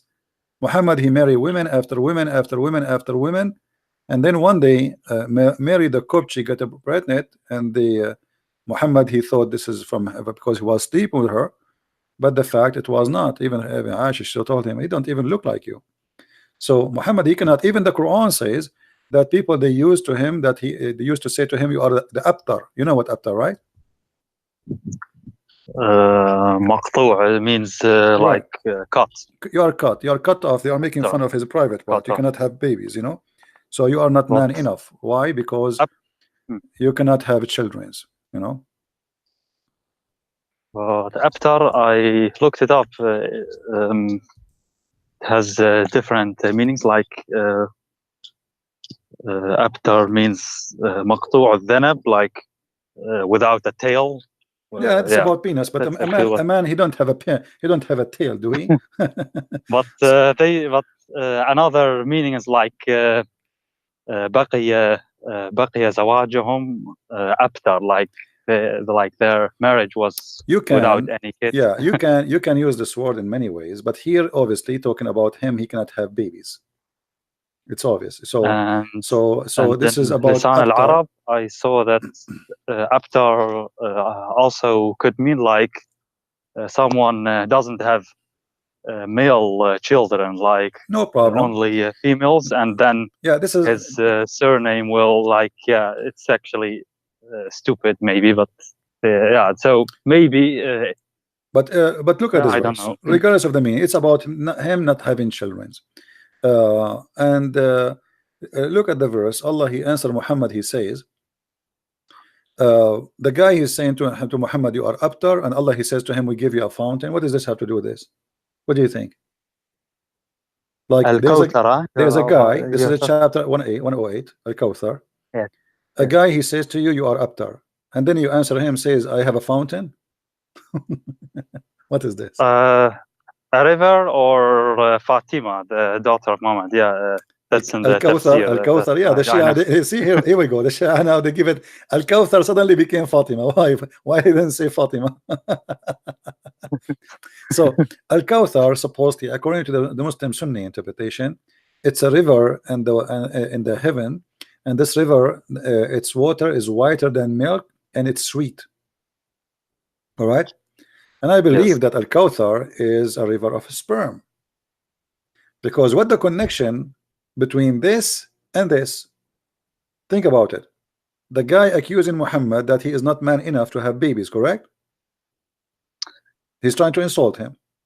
I'm not 100% sure, because abtar seems ambiguous, and I don't know, like okay, I will go with you. You said cut off his, he don't have private part, but okay, can you, like, is there a dictionary or a tafsir friend, or any use for that? السيف البتار. What is السيف البتار? The cutting sword? Sharp, I don't sharp, know. the one who cut Sharp. anything. Okay, so this is abtar. It's a past tense, so it's cut off. As simple as that. All right. So abtar is about cut off. The guy is making fun of him. He's saying to him, "You don't have a penis." As simple as that. Yeah. Okay. I mean, like in the street today, if somebody is rude, he said to a person, "You are not man enough. You cannot have sex." All right. And actually, there is a reason for that. I don't know if you know the hadith where Muhammad, he says, I was the most weak person between all mankind in sex, and then I invoke Allah, and he sent me a dish of al-kufayt, which is kebab, and I ate it, and I get the power of 40 men. You know the hadith? Which book is that? We can find it in many books. This is all over, you know. So he invoked, and even Fatima, she ate, even Fatima, she ate from that. I don't know what happened to her after she ate that kofta. So let me find some reference for you. Al-Kafi or Bihar al-Anwar. Let me see if I can find it in the Shia. But for sure we can find it in a Tabaqat al-Kubra.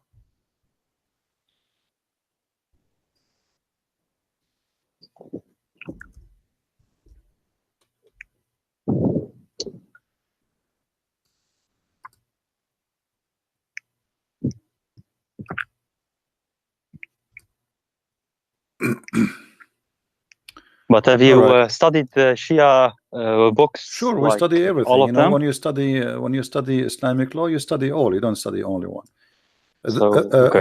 ذكر ما أعطي رسول الله من القوة على الجماع, mentioning the power the Prophet was given into sexual intercourse.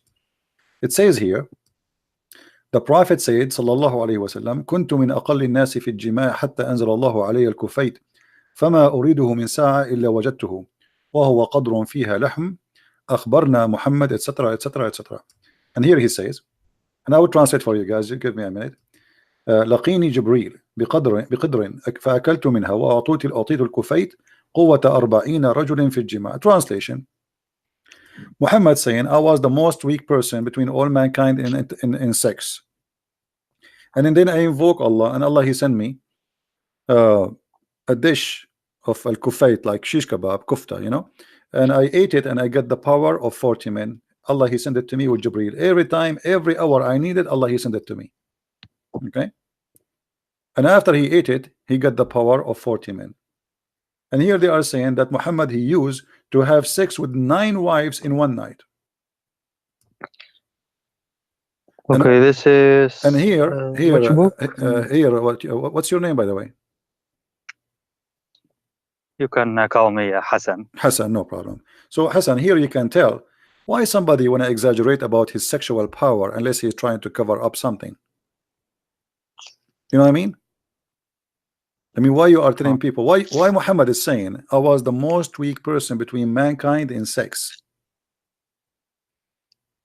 So obviously he has a problem, correct? But yet he claimed that after he prayed to Allah, Allah he sent him this dish of kebab and he ate it, and since he ate it he got the power of 40 men.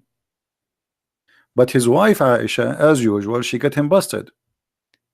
Aisha, she says that the Prophet he used to imagine himself having sex, but in fact he was not, because Muhammad, when he start exaggerating about his sexual power, women they talk, and the women they ask Muhammad, wives, how was it yesterday? We heard that he did boing boing to all of you in one night.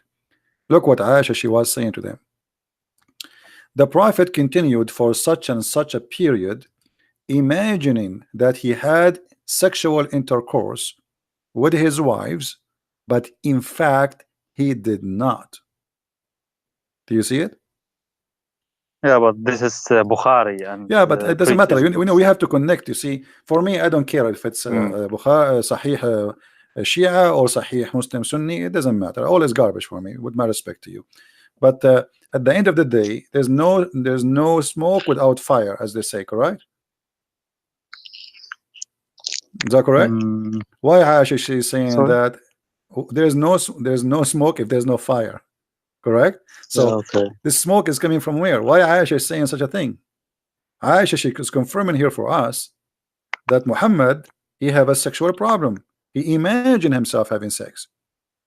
So she is saying that the reason he was bewitched, a black magic, but we know that the black magic is not exist. So what was the real reason? Obviously Muhammad he go outside in the street and he claimed that he is a hero. Yesterday he have sex with all of them, and then when the women they speak to the women, they say he did not even touch us yesterday. What are you talking about? So now how they can cover the lies of the Prophet? They claim that he was under black magic to the point he think or he thought he's having sex, but in fact he did not. And as long we are talking about sex, you know that your Shia, your people, they believe if you wear black shoes that will affect your sexual private part. You know that, right?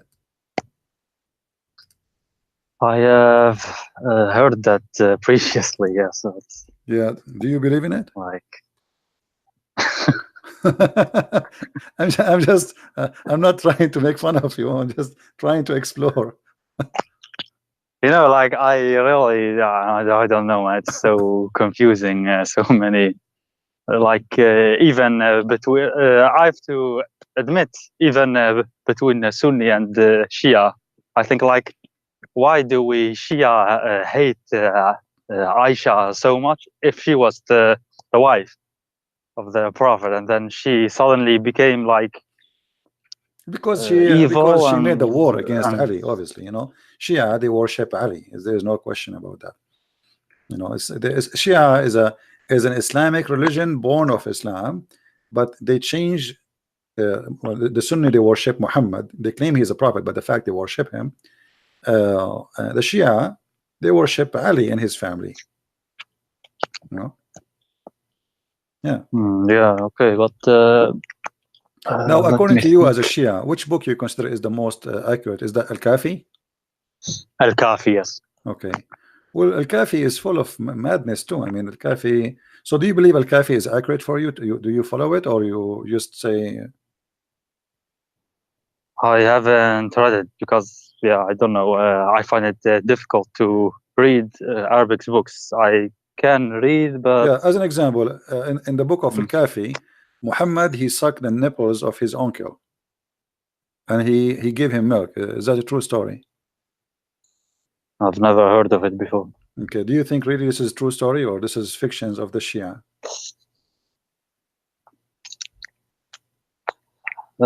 If I think it's fiction from Shia,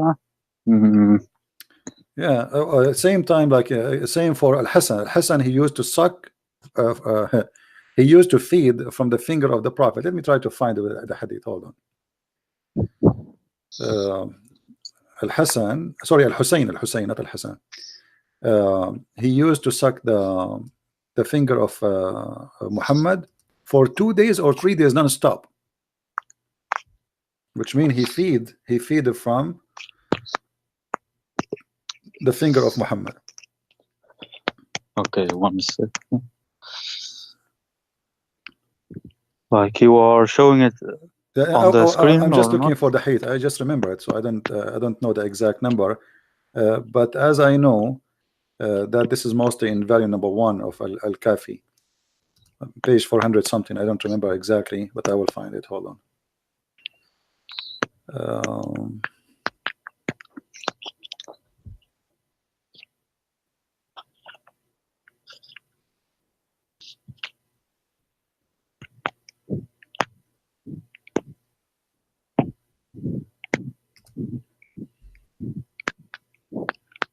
I'm just trying to find an official website.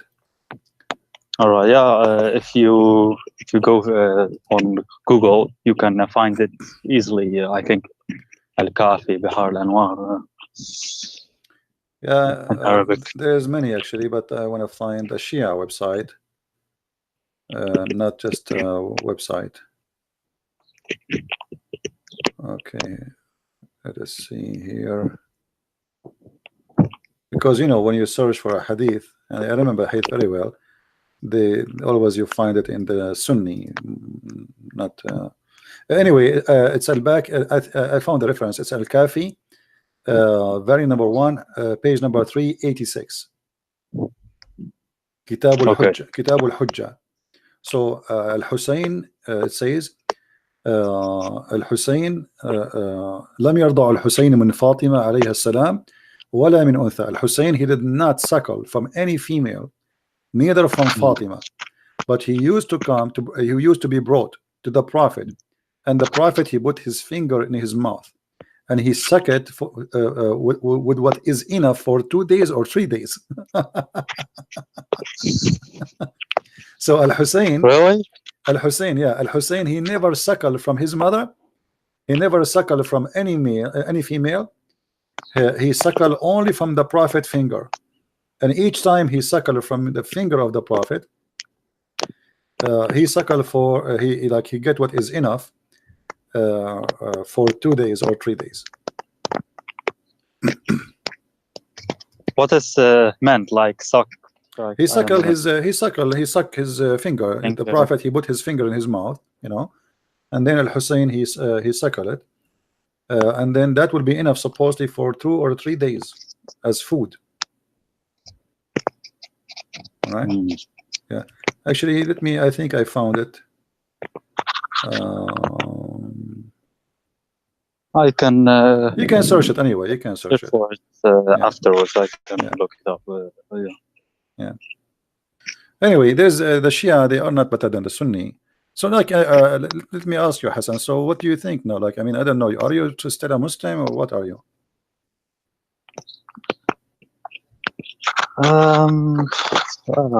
I find it really confusing. I have to be honest with you. You know, it's yeah. So, But are I you? don't know. There's actually not one single religion of which I'm really convinced. You know, Let us like focus okay, right these now. are. Let us focus now on what you have as a Shia. So, you want to stay as a Muslim Shia, or you decide to leave? You know, yeah, these things that you show, okay, they are true. Like I can't deny them, and okay, they are strange. But at the same time, there are other things. I don't know that uh, keeps me to the belief, maybe, or Like what? like yeah, we are brought up with the love for Al Hussein, This is, especially him. you know, And it's people you do not know them, and you know, and you grow up. You know, if you repeat, "I love somebody," you believe a lie.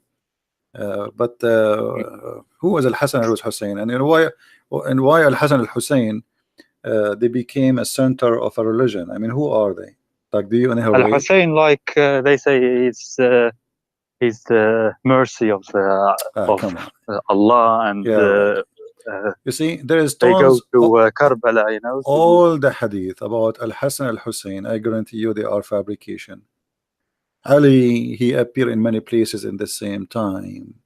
Stories of Ali doing miracles. Ali, he can shake the doors of the whatever. I mean, Ali, he can do things nobody can do. Hassan, Hussein, the heaven dancing for Allah, Al Hussein. Oh, no, come on, this is just nothing but a pagan practice.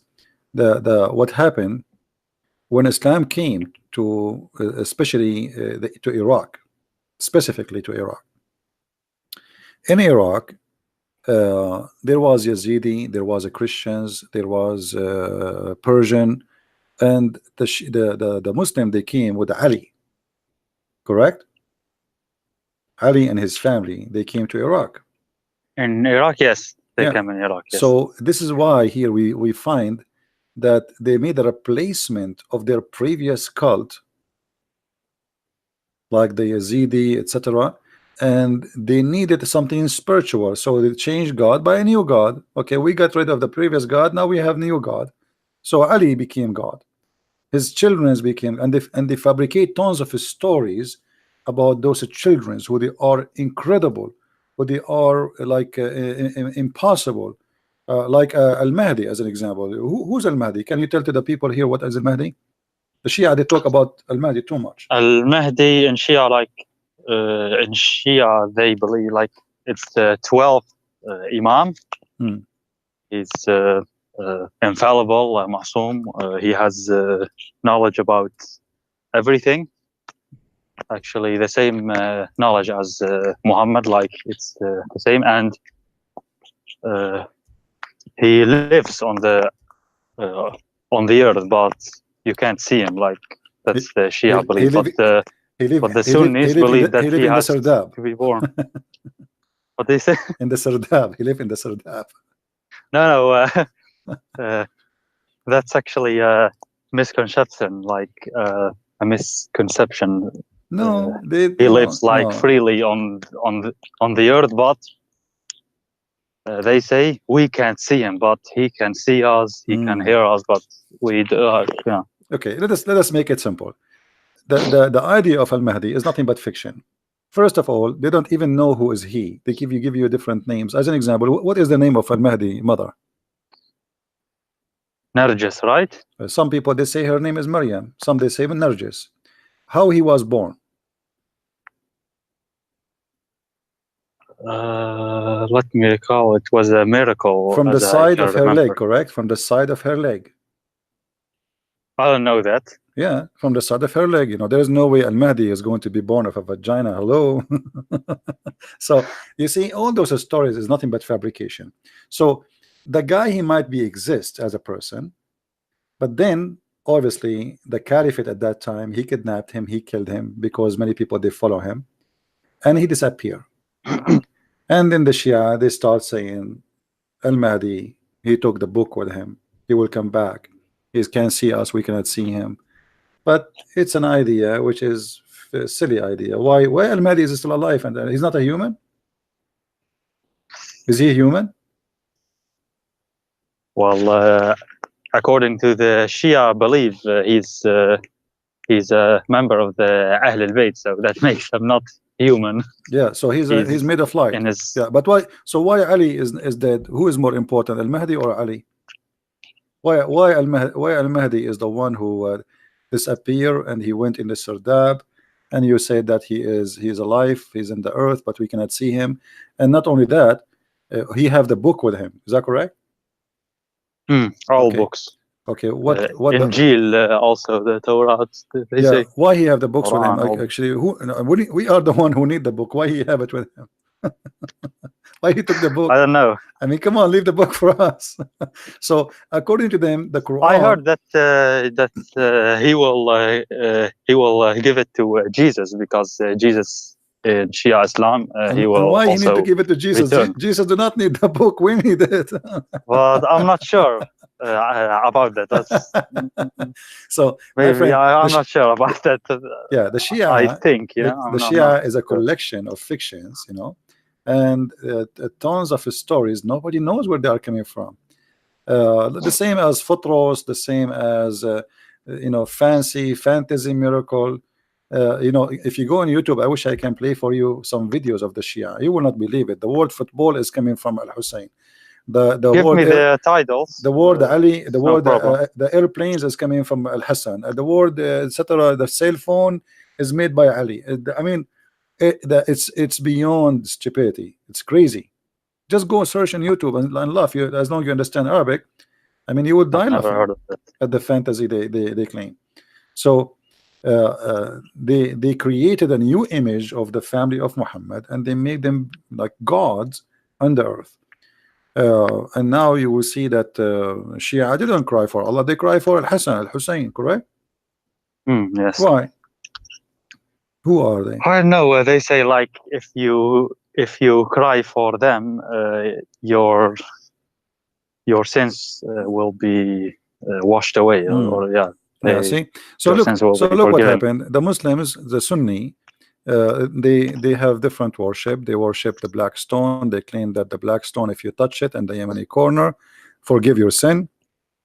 Muhammad, he told them, if you say the name of Allah 33 times, Alhamdulillah 33 times, etc., Allah will forgive your sin. I mean, each one of them, he have his own stories for forgiving sin, but both of them the stories doesn't make sense, and it's silly. But the thing is, Sunnis say about us that we that Shia commit shirk, but they themselves commit shirk too, like kissing a black stone. And Muhammad, like you showed. You see the Shahada itself. So both of you, hypocrites. Both of you commit shirk, because both of you say Shahada. Shahada, the Shahada itself is shirk. You associate the name of a man with the name of a God, correct?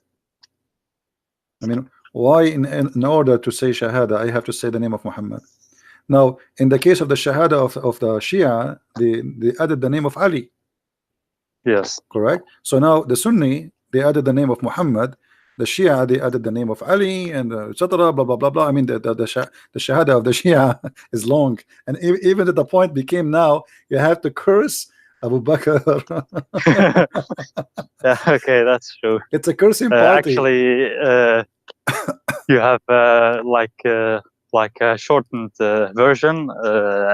Ashhadu an la ilaha illallah, Muhammadan Rasulullah, Aliyun Waliyullah. Like that's yeah, but then you have simplest form, and then you have to start cursing. No, also أشهد أن عليا وأولاده المعصومين حجج الله. Like that too, and cursing. Oh yeah, that's true. I mean, what kind of what this religion? I mean, you have to curse. It's a madness. And if you like, you see, I wish all people they understand Arabic. If you understand Arabic, you will die laughing from the comedy between the Shia and the Sunni. If you watch, there's a guy. His name is Yasser Al Habib. You know him? Yeah, sure. This guy is so good. But he's crazy. I don't know. I don't know. No, he's not crazy. No, he's not crazy. He's not. The crazy is Islam. It's not him. It's not him, my friend. let me tell you. You see, if you go to Yasser Al Habib, he says that in the video that Hafsa and Aisha they killed the Prophet, correct? Aisha, right? Not Hafsa. Aisha and Hafsa, Or yes, both? both of them. They are in they are even the Quran. You know, because the Shia, what the Shia they say? They say the Shia, the Quran says that sagat aymanahum. Do you know what does that mean? Ayman, whom is like the right side, but the Yeah, first aymanahum word is I their don't heart. know. So their heart decline Allah. They become kuffar. All right.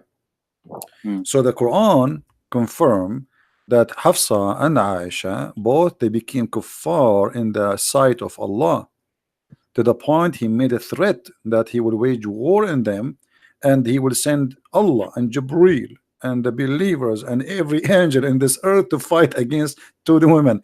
I mean, here this verse alone, here alone, Hassan, it should be enough for you to leave Islam.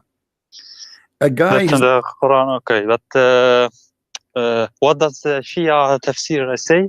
it's about a this saying, but verse? it's more aggressive against Aisha. It's all about Aisha. She is ugly, she is evil, she is blah blah blah. You know the story. But here, the story here, regardless of Shia or Sunni, if two women they have a problem with their husband, what kind of a man he need the following support against those two women? I don't know if you can see the screen. Wait a minute. If I'm ye on my too phone. turn in Let's repentance to him, your heart are indeed inclined.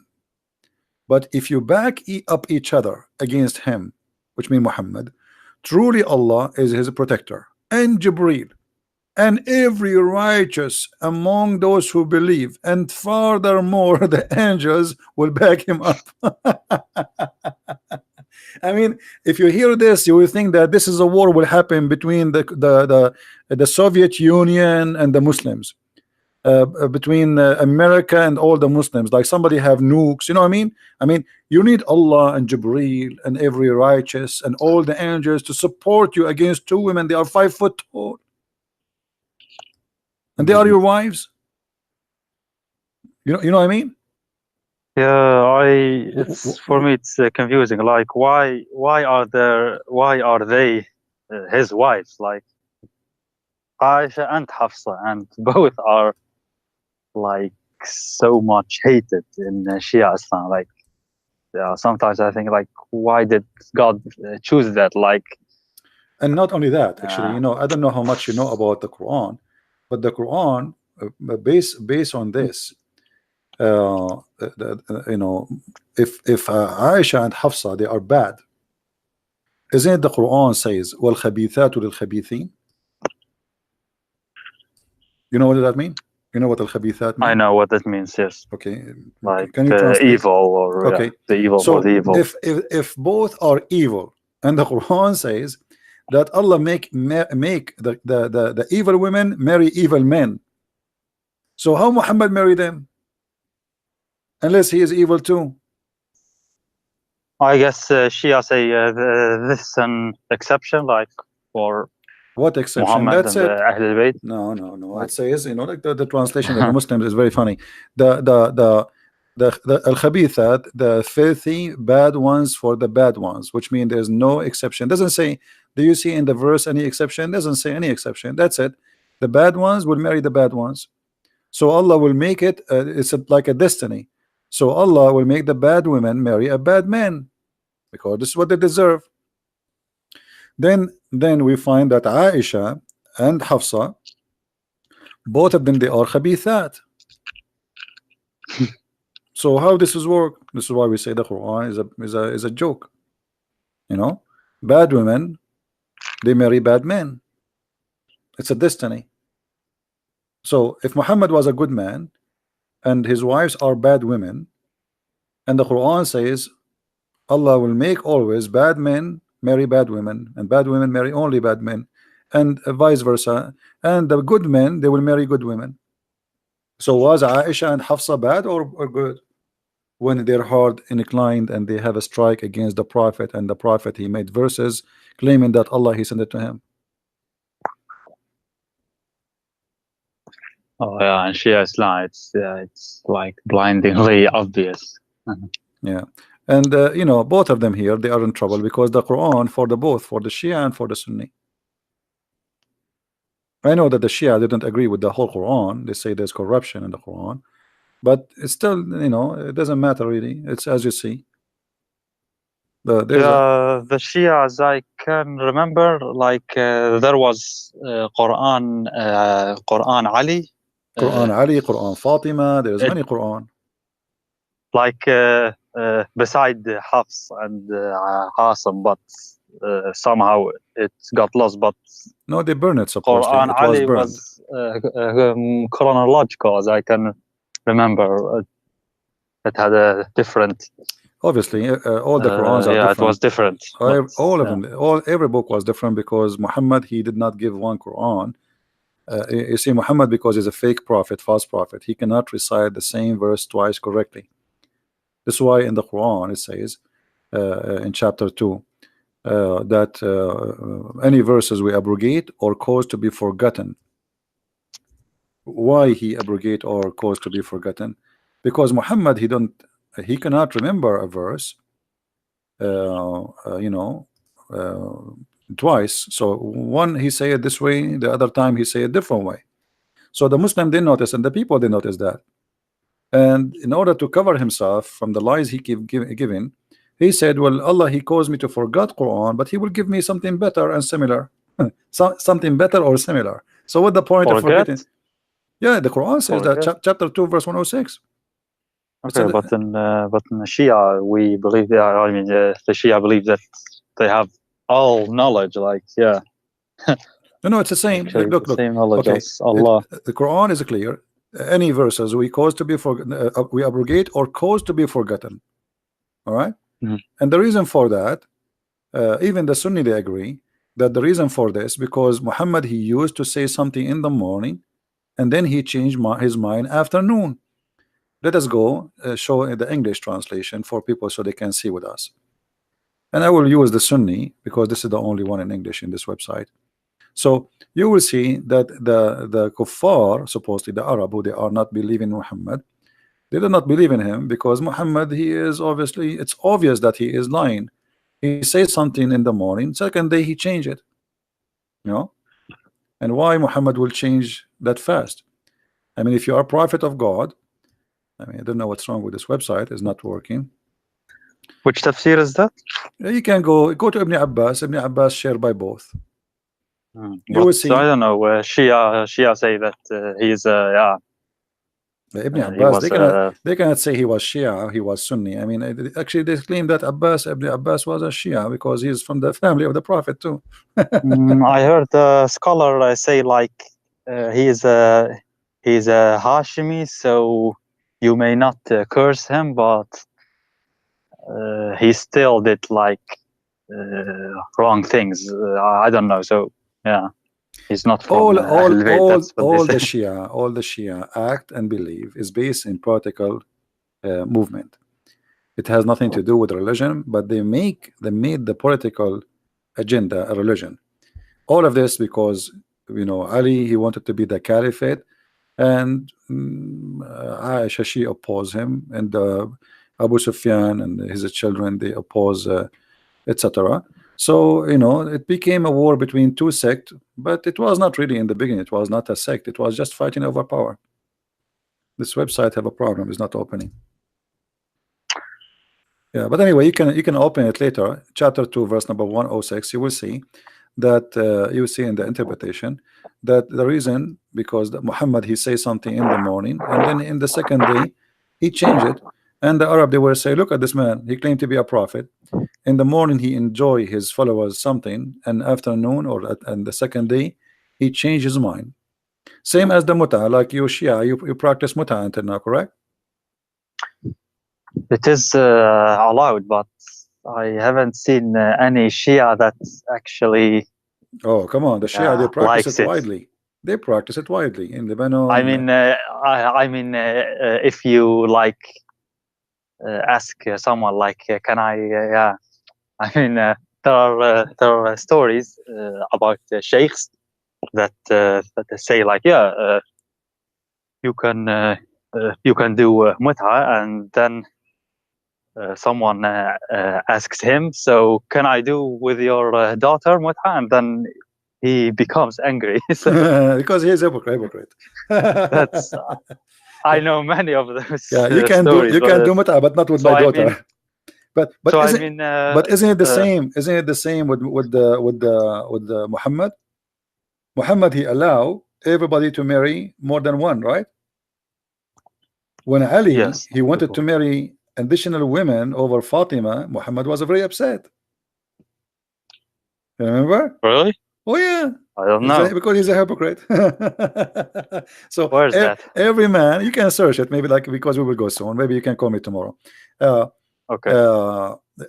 Muhammad, he have no problem. He himself, he have 13 wives. Ali, he wanted to marry additional women beside Fatima. Muhammad, he got so upset. Not for my daughter. That's what he said to me. Not for my daughter. And here you notice the hypocrisy. Suddenly, all the teaching he taught, it's gone. You know, he taught them, the Muslim men, it is your right to have an additional wife. But when Ali, he want to marry additional wife, suddenly Muhammad, he don't agree, and that because he's a hypocrite man. Maybe tomorrow, if we go on live on air, you can call me and we can talk about this topic. Anyway, All right, Hassan, that's good. it's time for me to go. I can stay longer. Thank you for calling. It was nice talking to you. Feel free to call us Thank you. always. But let me ask you finally, after All the right. end of this conversation, you still want to be Shia? You still want to be a Muslim? Be honest with me. I mean, you are laughing. You know, I can it's tell you are laughing. You are not a believer, like really. I mean, what is like left? there are some ahadith. I find it strange. For example, like Muhammad says that whoever doesn't eat meat or doesn't like meat and perfume, he is not from me, or such. Yeah, and nukah, I don't know. and sex too. So I think, like, why? For example, meat. Okay, you can like it. You can't like it. Like, What does have to it's do a with choice. God anyway? What does have to do with Perfume. God? No, what does have to do with God? What does have to do with being bad and good? It's silly, right? But the thing, I don't know, man. It's so like, it's scary, the picture about hell and everything, You the see, punishment. Like they say, if trust you me, leave Islam, then you will. trust me. I'm a believer too, and I believe in hell and heaven too. But it is the hell I see is being a Muslim. I mean, the heaven Muhammad he promised you is nothing but a satanic heaven. What kind of God? What is religion? You know, I will go to heaven and right away I'm holding my penis, and women, they are taking off their clothes and their legs is up. I mean, isn't it obvious this is satanic? What Satan? If you believe in Satan, if you believe in evil, then you should know that it is Satan who tried to seduce us and tempt us by having many partners and sex with everybody and party. So it's obvious. I mean, this is not heaven. Even God, when he created Adam, he created one Eve, correct? Yes. Okay, so if God can make Adam happy with one Eve, why he need to make hundreds of Eves for me in the heaven when I come back, and tens of But is thousands of that little children? Shia too, or only Oh, both. Sunni, No, like no, in Shia and heaven? Sunni. No, both Shia and Sunni, they believe in the Yeah, virgins. Oh both. yeah, oh yeah, both of them they believe, and but their numbers is different, but it's still the same. And the Shia heaven is more fantasy, more crazy actually from the Sunni. So I mean, this is obvious. This is satanic. This is not from God. I mean, it's against the nature of God, the promises. You see, if I come to your house and let's say you have a birthday, okay, and people come in to give you gifts. Everyone he give you a gifts of his choice, correct? but the gift is giving you idea about the person who gave the gift. Do you agree? Yes, sure. So if I give you a book which is the Bible, that's mean I'm a Christian, I'm religious, correct? But if I give you a DVD of porn, what is that will give you an idea about me? You know what I mean? That's mean the gift is telling you what is the interest of the one who gave you the gift. Correct? I remember something about huriyat, like they say, like, oh, wait, let me recall. They say, like, in Jannah, like there, you have music in Jannah, but it is like much better than the music here. They will sing for you. They have one songs they repeat. They have one name. They have one height. They have one face. They have one look. All of them they dress the same. You know, etc. So all of them is the same. But what I'm trying to say to you, when somebody his gift is about sex, isn't it? This is telling you who is he? Yes. The holy God, his gift to you is sex. Why? He think you're a dog? He think you are what? I mean, what is that? So sex is exist, and it is God gift to us for the reasons of to reproduce. God, he made Adam and Eve so they can be a couple, they can have a family, and the joy of sex was as a let us say as an attraction for the men and the women to live together and to reproduce. But in the heaven there's no reproduction according to Islam. So what the purpose of this?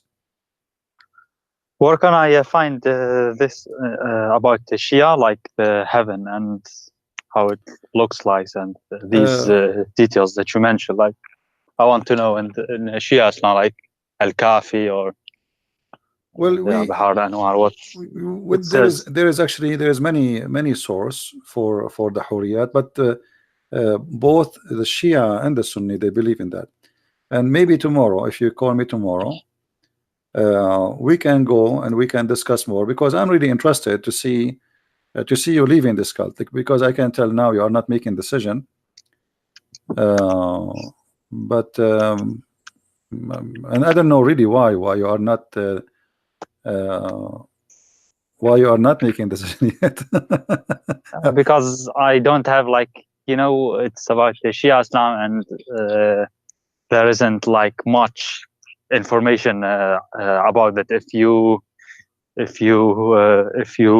look, like, for example, David's videos, David Wood, it's about Sunni Islam. Yours are mostly about Sunni. Because they are the majority, they are the biggest number of Muslims, you know. So for me, like you asked me, yeah, it's the difficulty is, I don't know. I don't have much information, and people criticizing it and discussing it, and it's mostly in Arabic. So yeah, I think that, you know, if I have like many narrations and stories from tafsir shown from Shia Islam, then okay, I can but have the time and then think about it, you know. All right, but you know, you yourself, you know that the Shia and the Sunni, maybe they are different in the branches, but at the end, all of them, they have the same ending. As an example, like the most popular number for the Sunni for the versions is 72. For the Shia is 800. So it doesn't matter really if it's 72 or 800. It's the same. You know what I mean? No, I've actually never heard about the numbers or anything in Shia Islam. I'm just being honest with you. I mean, well, in the mosques, let me see if I can find. Let me see if I can find this hadith about about the 800 versions. The 800 versions are not the number of the versions. I mean, the number of the women you will get. This is the versions, and I think there's 1,000 other additional women. So 800 versions, Let me see if I can find the reference. Hold on.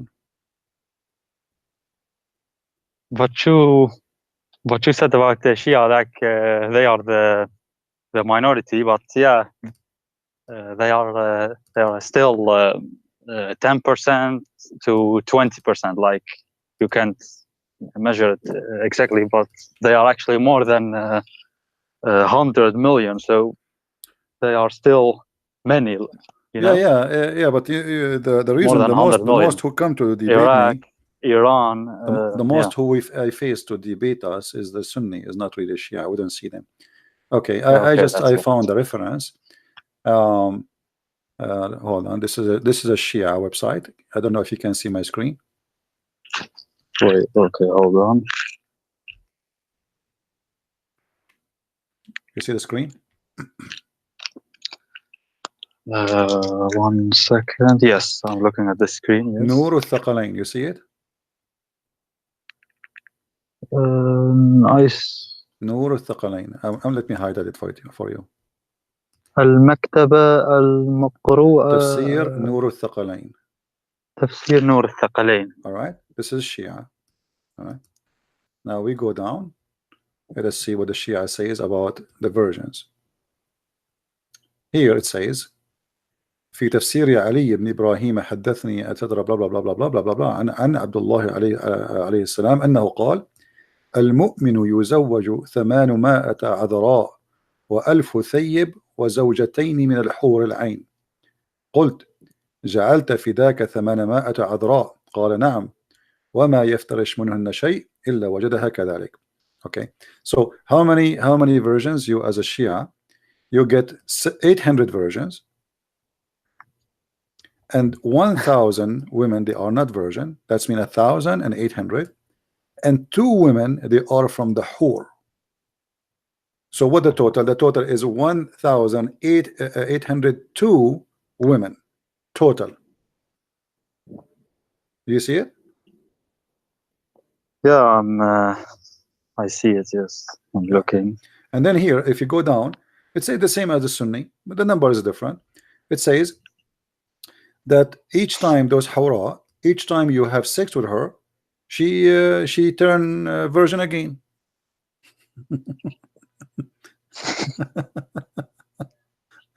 Anyway, so and then she would wear 70 clothes, 70 like see-through clothing, and her husband, he see the marrow of her bones. This is exactly what the Sunni says too. You see? Yeah. So you will see the marrow of the bones. This is exactly what the Sahih Bukhari says too. So Sunnah and Shia, they share many things. The differences between them is not about those things. The difference is about Ali and Fatima and who to follow who, you know, and what is the important, who is the family of the Prophet or the Prophet, or you know. So if you go in details, they are really very close in those things, which is crazy. So I'm happy for you. You will have 1,800 and 2 women in the heaven. I mean, what do you want more? Just remember us, like you know, maybe you can send me 5 or 10 when you go there. I want just calmness, you know. I'm just so confused right now. So I don't know what to believe, and yeah, but what I'm saying to you is there's no different reading. I mean, both of them, there is no way this can be true. I mean, you are smarter than this. Do you think really God will give you 1,800 women? What was the name of that tafsir? I haven't Nur heard of it. Nur al-Thaqalain. Nur al-Thaqalain. Yeah, there's many. Those are Al-Qummi. Yeah, those are hadith. Those you see, this is the hadith. The hadith can be found in many books, but the tafsir is a you know, is a book collect many hadith to explain something to you. You know what I mean? The tafsir is not the source. Always, the tafsir is not the source. Like you know, you can find Rawdat al-Kafi. You can find in al-Kafi. في صحيفة الرضا, etc. You can find all those sources. You know? Okay. Like in the book of Al-Kafi, it says the same too. I mean, all of them, they are the same. All is the same. So are you really convinced that in the heaven you will have this? Isn't it obvious that this is a lie? What does Christianity then teach? Like, what Well, is they heaven in asked Jesus. Christianity? They asked Jesus what the Jews, they always have they're thinking that when you go to heaven you will inherit whatever you have in earth because you're a good man. So Jesus said to them, uh, he and she, they will not get married. They will not have marriage. They will be the same as angels. So لا يجوزون ولا يتزوجون. That's what the Bible says. They don't get married, and they will not get married. Why? Because simply they will be the same as angels. This is the house of God. This is the heaven. So the heaven of Christianity is totally different from the heaven of Islam.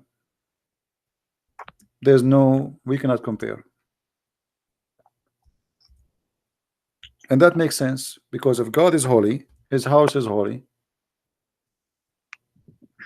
So how we will be in the presence of God, in the house of God, and then we find ourselves doing nothing but it's like sex party. It's not even sex. It's not a sex with wife. It's sex with women who you don't even know. You never met. You know. And why is that? I mean, why in the world does God will create for me women I never met? Like now, when he says to you 1,800 virgins and 1,000 women plus 2 from the whore. Okay, I never met any of them. So what is this for? And those people, those women did not choose me. They did not choose to have sex with me. I did not choose them too. So this is just a pure sex. There's nothing there but sex. If you, I don't know if you have my book Sex and Allah, you will see there's tons of source about sexuality in Islam, Shia. I'm afraid to buy it actually. If I buy it and then someone sees the title, like you live in the Middle East. Do you live in the Middle East? What do you say? Do you live in the Middle East? No. Yeah, well, you know, you don't have to show it. You can rip off the cover. Like, why did you choose that title? Like, couldn't you like make it more discreet? Like, yeah. Because this is the topic. I like to name my books exactly straight. I don't like to be going in a circle. That's it. This is the book about sex and Allah. That's it. By the way, about the fig, you said that Allah swears by the fig, right? Yeah. I heard you saying that sometimes. So I looked up in Shia Tafsir. They say that At-Tin means Al-Hasan. Yeah, I know. And Al-Zaytun means Al-Hussein. I mean, do you see how the Shia go crazy? Sinin means Ali ibn Abi Talib. Like, right, guys. That was just to tell you what Hassan is saying. The Shia, they explain this verse. This is chapter 95, verse number 1, 2, 3, etc. It says, Allah swear by the fig and the olive. So they say that the fig is Al-Hasan and the olive is Al-Hussein and the Mount of Sinai is Ali. And the city of security isn't Muhammad, isn't it? They say like اهدنا الصراط المستقيم, like الصراط المستقيم is Ali also. That's what they say in Shia. The same, they have I mean the Shia, they have a very crazy interpretation for anything. I mean, you know this? How in the world? Sure, this, yeah. Huh? How in the world, you know, they come with this fig is a is a human being. I mean, it says fig. Maybe it's just yeah, you know, how do you call it in the poetry, like majaz? I don't know, like when you tashbih. Yeah, you say yeah, but you see, okay, but fig, honey, for example. But fig is honey, or fig, my friend. Fig is a symbolic of sin, never for something good. Even in the Bible, Jesus, he cursed the fig tree. Even in the Old Testament, Adam, when he commits sin, he covered himself by I mean, fig always come with sin. So in the Quran, suddenly the Muslim, they made the fig, Allah swear by the fig, which is very weird. And then the Shia, they come Hassan. furthermore, they say that al fig is al Hassan, and then the olive is al Hussein, and the Mount of Sinai, suddenly it became. And by the way, the name of in Arabic is really funny. I mean, what Sinin, what we do not know what Sinin is. What is Sinin? So they are guessing, saying this is the Mount of Sinai, you know, but not necessarily. We do not know what is this Sinin.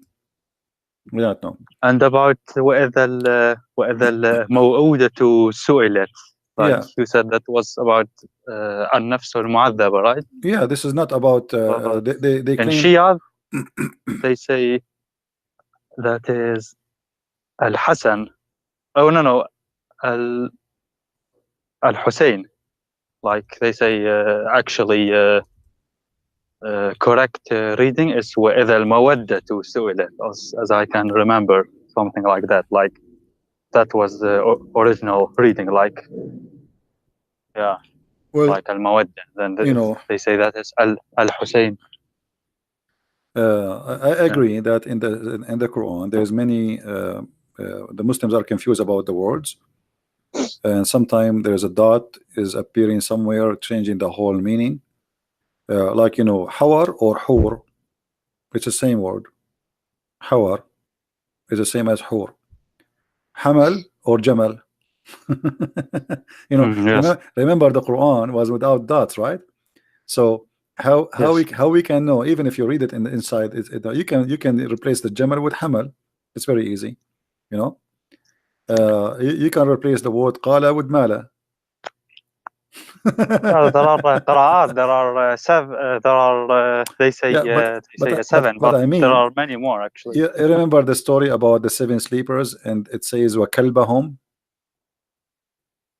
Kaliyahum, right? It is kali'ahum, not kalbahum. It is even in the Islamic tafsir, by the way. Some tafsir they say it was kali'ahum. Some even the Muslim tafsir they say it's kali'ahum, but by mistake it appeared as kalbahum, and now they say kalbahum, which means their dog. So there's tons of things in the Quran are messed up, and the Shia agree with that. The Shia are more honest when they speak about the Quran corruption and how the Quran changed. But the Shia, they are not honest in the purpose of being honest. They are being honest to support their agenda regarding Ali and his family. You know what I mean? It's not because they are being honest in what happened. No, it's because how they can sponsor their agenda about Ali and his family. So they refuse what is written in the Quran today, because the same reason Muhammad, he refused the Bible which we have today, because his name is not there. Yeah, they say,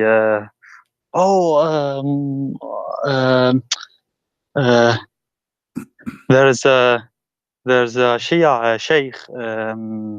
He said that Hussein is mentioned in the New Testament. Like, oh yeah, sure. Hosanna. They really. I know. There's many videos. I saw it. Trust me. Like, Hosanna means Hassan, Husseina, actually, and they corrupted it. Like, let me tell you what I do for fun. For fun, when I laugh, honestly, I don't watch Muslim Sunni. I watch Muslim Shia Sheikh talking about anything. Just put it for Shia with videos, and you will go crazy. Football. The football is about Al Hassan. The ball is about Al Hussein. The airplanes is about Al Hassan. I mean, everything is about Al Hassan. Satellite is made for the sake of Al Hassan. The satellite, the whole world is made for the sake. I mean, Shia is the best comedy ever. Like, they beat the Sunni far. I mean, the Sunni is nothing when it's come to the Shia. I know you are a Shia. I don't want to insult you. I'm just being honest with you, but it's really crazy. I know. I don't know you, and you don't know me, so yeah, I don't care. You know, like, yeah, nothing personal here. You know, we are just sharing what we believe. Yeah, that's true. But yeah. What you can do. All right, Hassan. Thank you for calling, my friend, and feel free to call tomorrow if you want, or any day you wish. All right. Yeah, thank you very much. But can we then go more in detail, especially on the Shia sources? Then sure. Next time, like Sure, no problem. Just Al-Kafi, you know, because I want to know more about it, because there is no one that deals with them, right? I'm all not right. Well, lying. I mean, in English. if you promise me tomorrow you will come, I will change the topic just to make it about Shia. Tomorrow? Yeah, I don't know if you can tell. Anyway, don't worry about it. Don't promise. Just call me, All and right. then we will change the topic to make it about Shia. No problem. All right. All Just right. once, huh? Okay. Yeah, anytime All you right. wish. That doesn't Thank matter. Not once, twice. We can do it as many as you wish. Who cares? Okay. Okay. No problem, my That's friend. good. Thank you very much for calling. Take care. Okay. God Bye bless. bye. Bye. All right. Well, I'm glad that Mr. Hassan he called us. He's a nice gentleman. You can tell. You know, by the way, right away you can tell if a person is coming from a good family, and if somebody is coming from a trashy, you know, like you know, they say you are what you eat, and here what you eat is what your family around you, what they feed you. So you can tell that this gentleman is not a bad person. He's a kind man, and he's trying just to find the truth, as simple as that. So he's welcome, really, anytime to call. But as you see, the Shia is not really too much, like they are too much far from the Sunni when it's come to the deep in the religion, but the end is the same. Both they believe in violence, both they believe in killing, and both they are willing to kill you for the sake of their God, whoever he is, their God is. If you go to Iraq right now and you insult Ali, you're dead. That's it. They will cut you pieces alive. You know. If you go to Iran and you do the same. If you go to Saudi Arabia, you insult Muhammad, the same. So it is just they change the person who is the most important. Both they have a different political agenda, but both of them believe that they are supreme, and both of them they believe that they have the right to exist, and the other one don't have the right to exist. Both of them believe in taqiyya, which means you can lie. It's okay to lie. Actually, you should lie. Both of them believe in the versions. Both of them believe that the non-Muslims are filthy. It's the same, but the difference is the who is their leader? Who is their they follow who? Who is their best man? The Sunni, they follow Muhammad as leader supposedly, but then they took the side of Muawiyah and the Umayyin caliphate, Bani Umayyah, and those they became their leaders. So the Sunni they consider themselves the Umayyad caliphate people, and the Shia they consider themselves they are the Ali caliphate people. And both in history they have war with each other, and they actually Ali and his children they've been slaughtered by the Sunni. So Shia is simply those who believe that they are victims of the Sunni. That's why they hate them very much, and that's why the Sunni they hate the Shia very much. And now all the conflict we see in the Arabian Gulf between Iran, Saudi Arabia, Emirat, Yemen, you name it, all of it is a Shia Sunni conflict. Since 1400 years ago until now, they did not solve this conflict, and they will never solve it. One of them have to erase the other one, and this is their target. One need to erase the other one. So who's going to erase who? And the Shia now actually they are growing by number, and many of the Muslim Sunni they are converting to the Shiaism. And there is many reasons for Sunni to convert to Shia. First, the Shia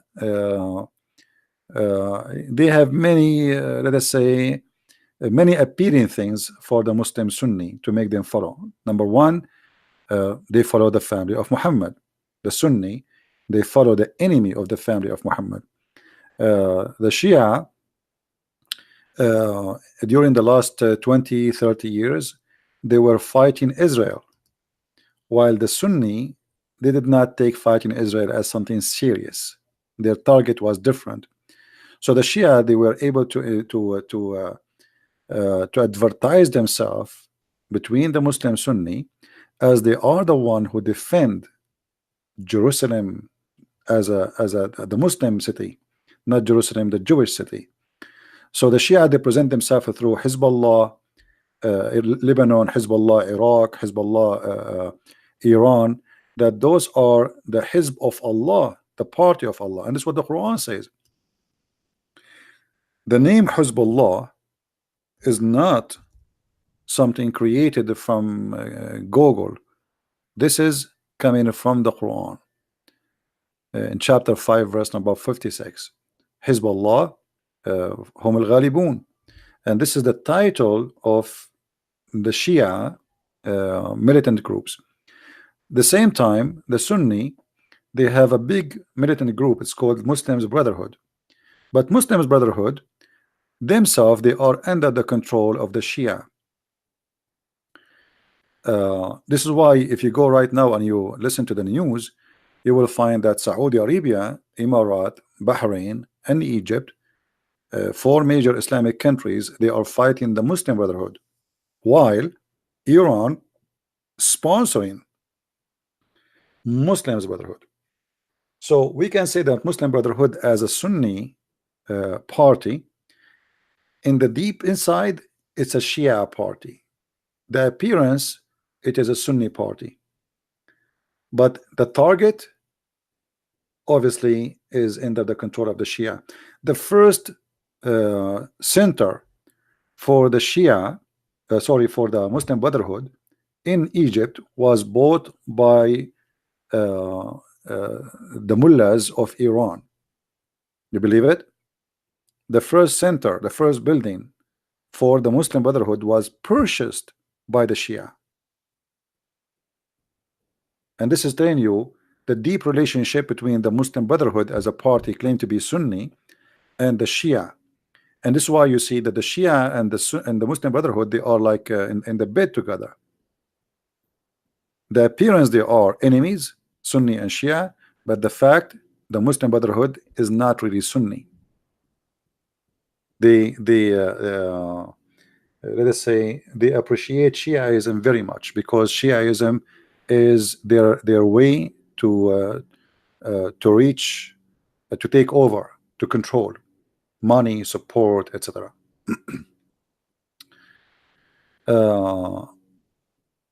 Anyway, so I think we have enough for today.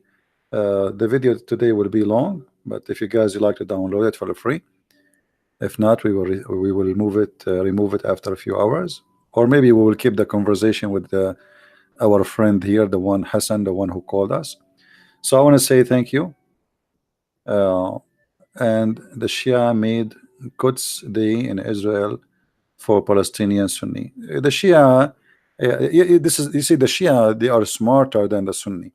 The Shia, they knew how to fool others when it's come to appealing, but in fact the Shia, they don't really want to fight Israel. As an example, you see the Shia Iran using the Shia Hezbollah in Lebanon to fight Israel, but the Shia Iran will never go in war with Israel. Why? So the Persian here, they control the Shia Arab and they use them for their agenda. So the appearance is Shiaism, but in fact it is more than this.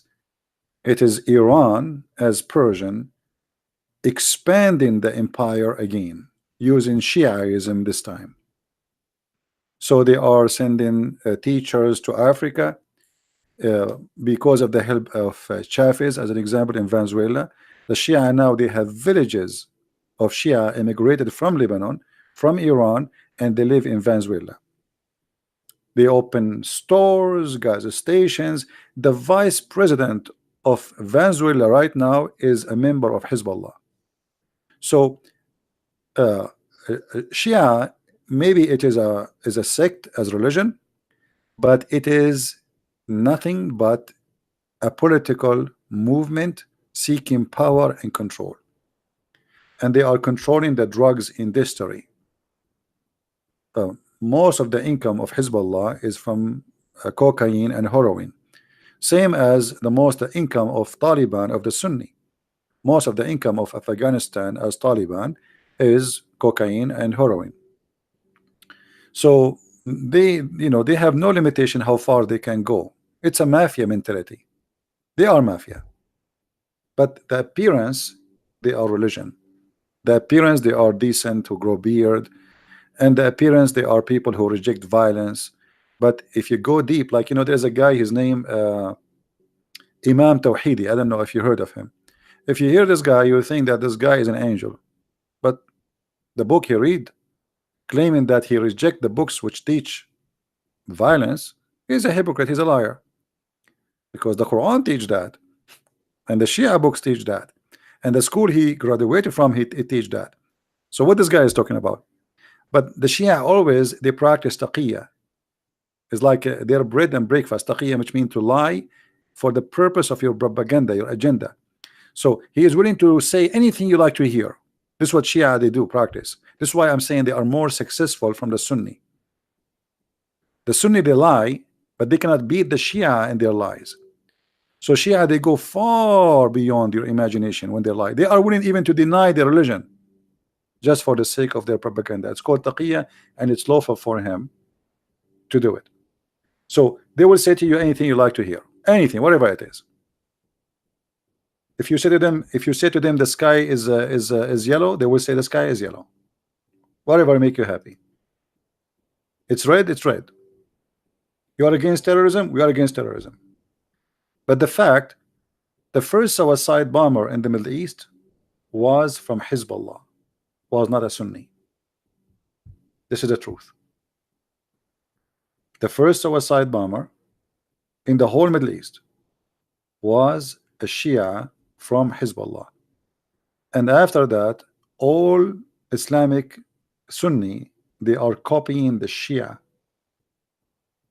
Everything you see around you from terrorism, why after the revolution of Iran, the Muslim Sunni, they start making militant groups? Because they look at the Shia, how they were successful to have their own state, and the Shia, they sponsor other Muslim Sunni to have their own states, so they will not be alone as Islamic state, so they will be target of the whole world. And this is why you see in the beginning, from the beginning, the Shia, they sponsor the Muslims Brotherhood. But then the Muslim Brotherhood, they turn to be they give more babies like Al-Qaeda and like ISIS, and then ISIS, they cause a problem for the Shia. So look what they do. They sponsor evil, and then evil come back to them. The same as America. America in the beginning, they sponsored the evil of Al-Qaeda, and even Osama bin Laden, he was called in certain time in America as a hero. He's a hero. In New York Times you will see it, the article. The CIA, they go and train them, and they give them weapon, and then Al-Qaeda, they return the favor to America by doing 9/11. So when you sponsor evil, always evil come back to you. And we should learn from history, otherwise we are a bunch of fools. Never ever sponsor evil, because it's going to come back to you. With this, I want to say thank you for being here. May the Lord bless you all, and until we see you maybe tomorrow again, Christ is Lord and Islam is false. Thank you very much. Take care.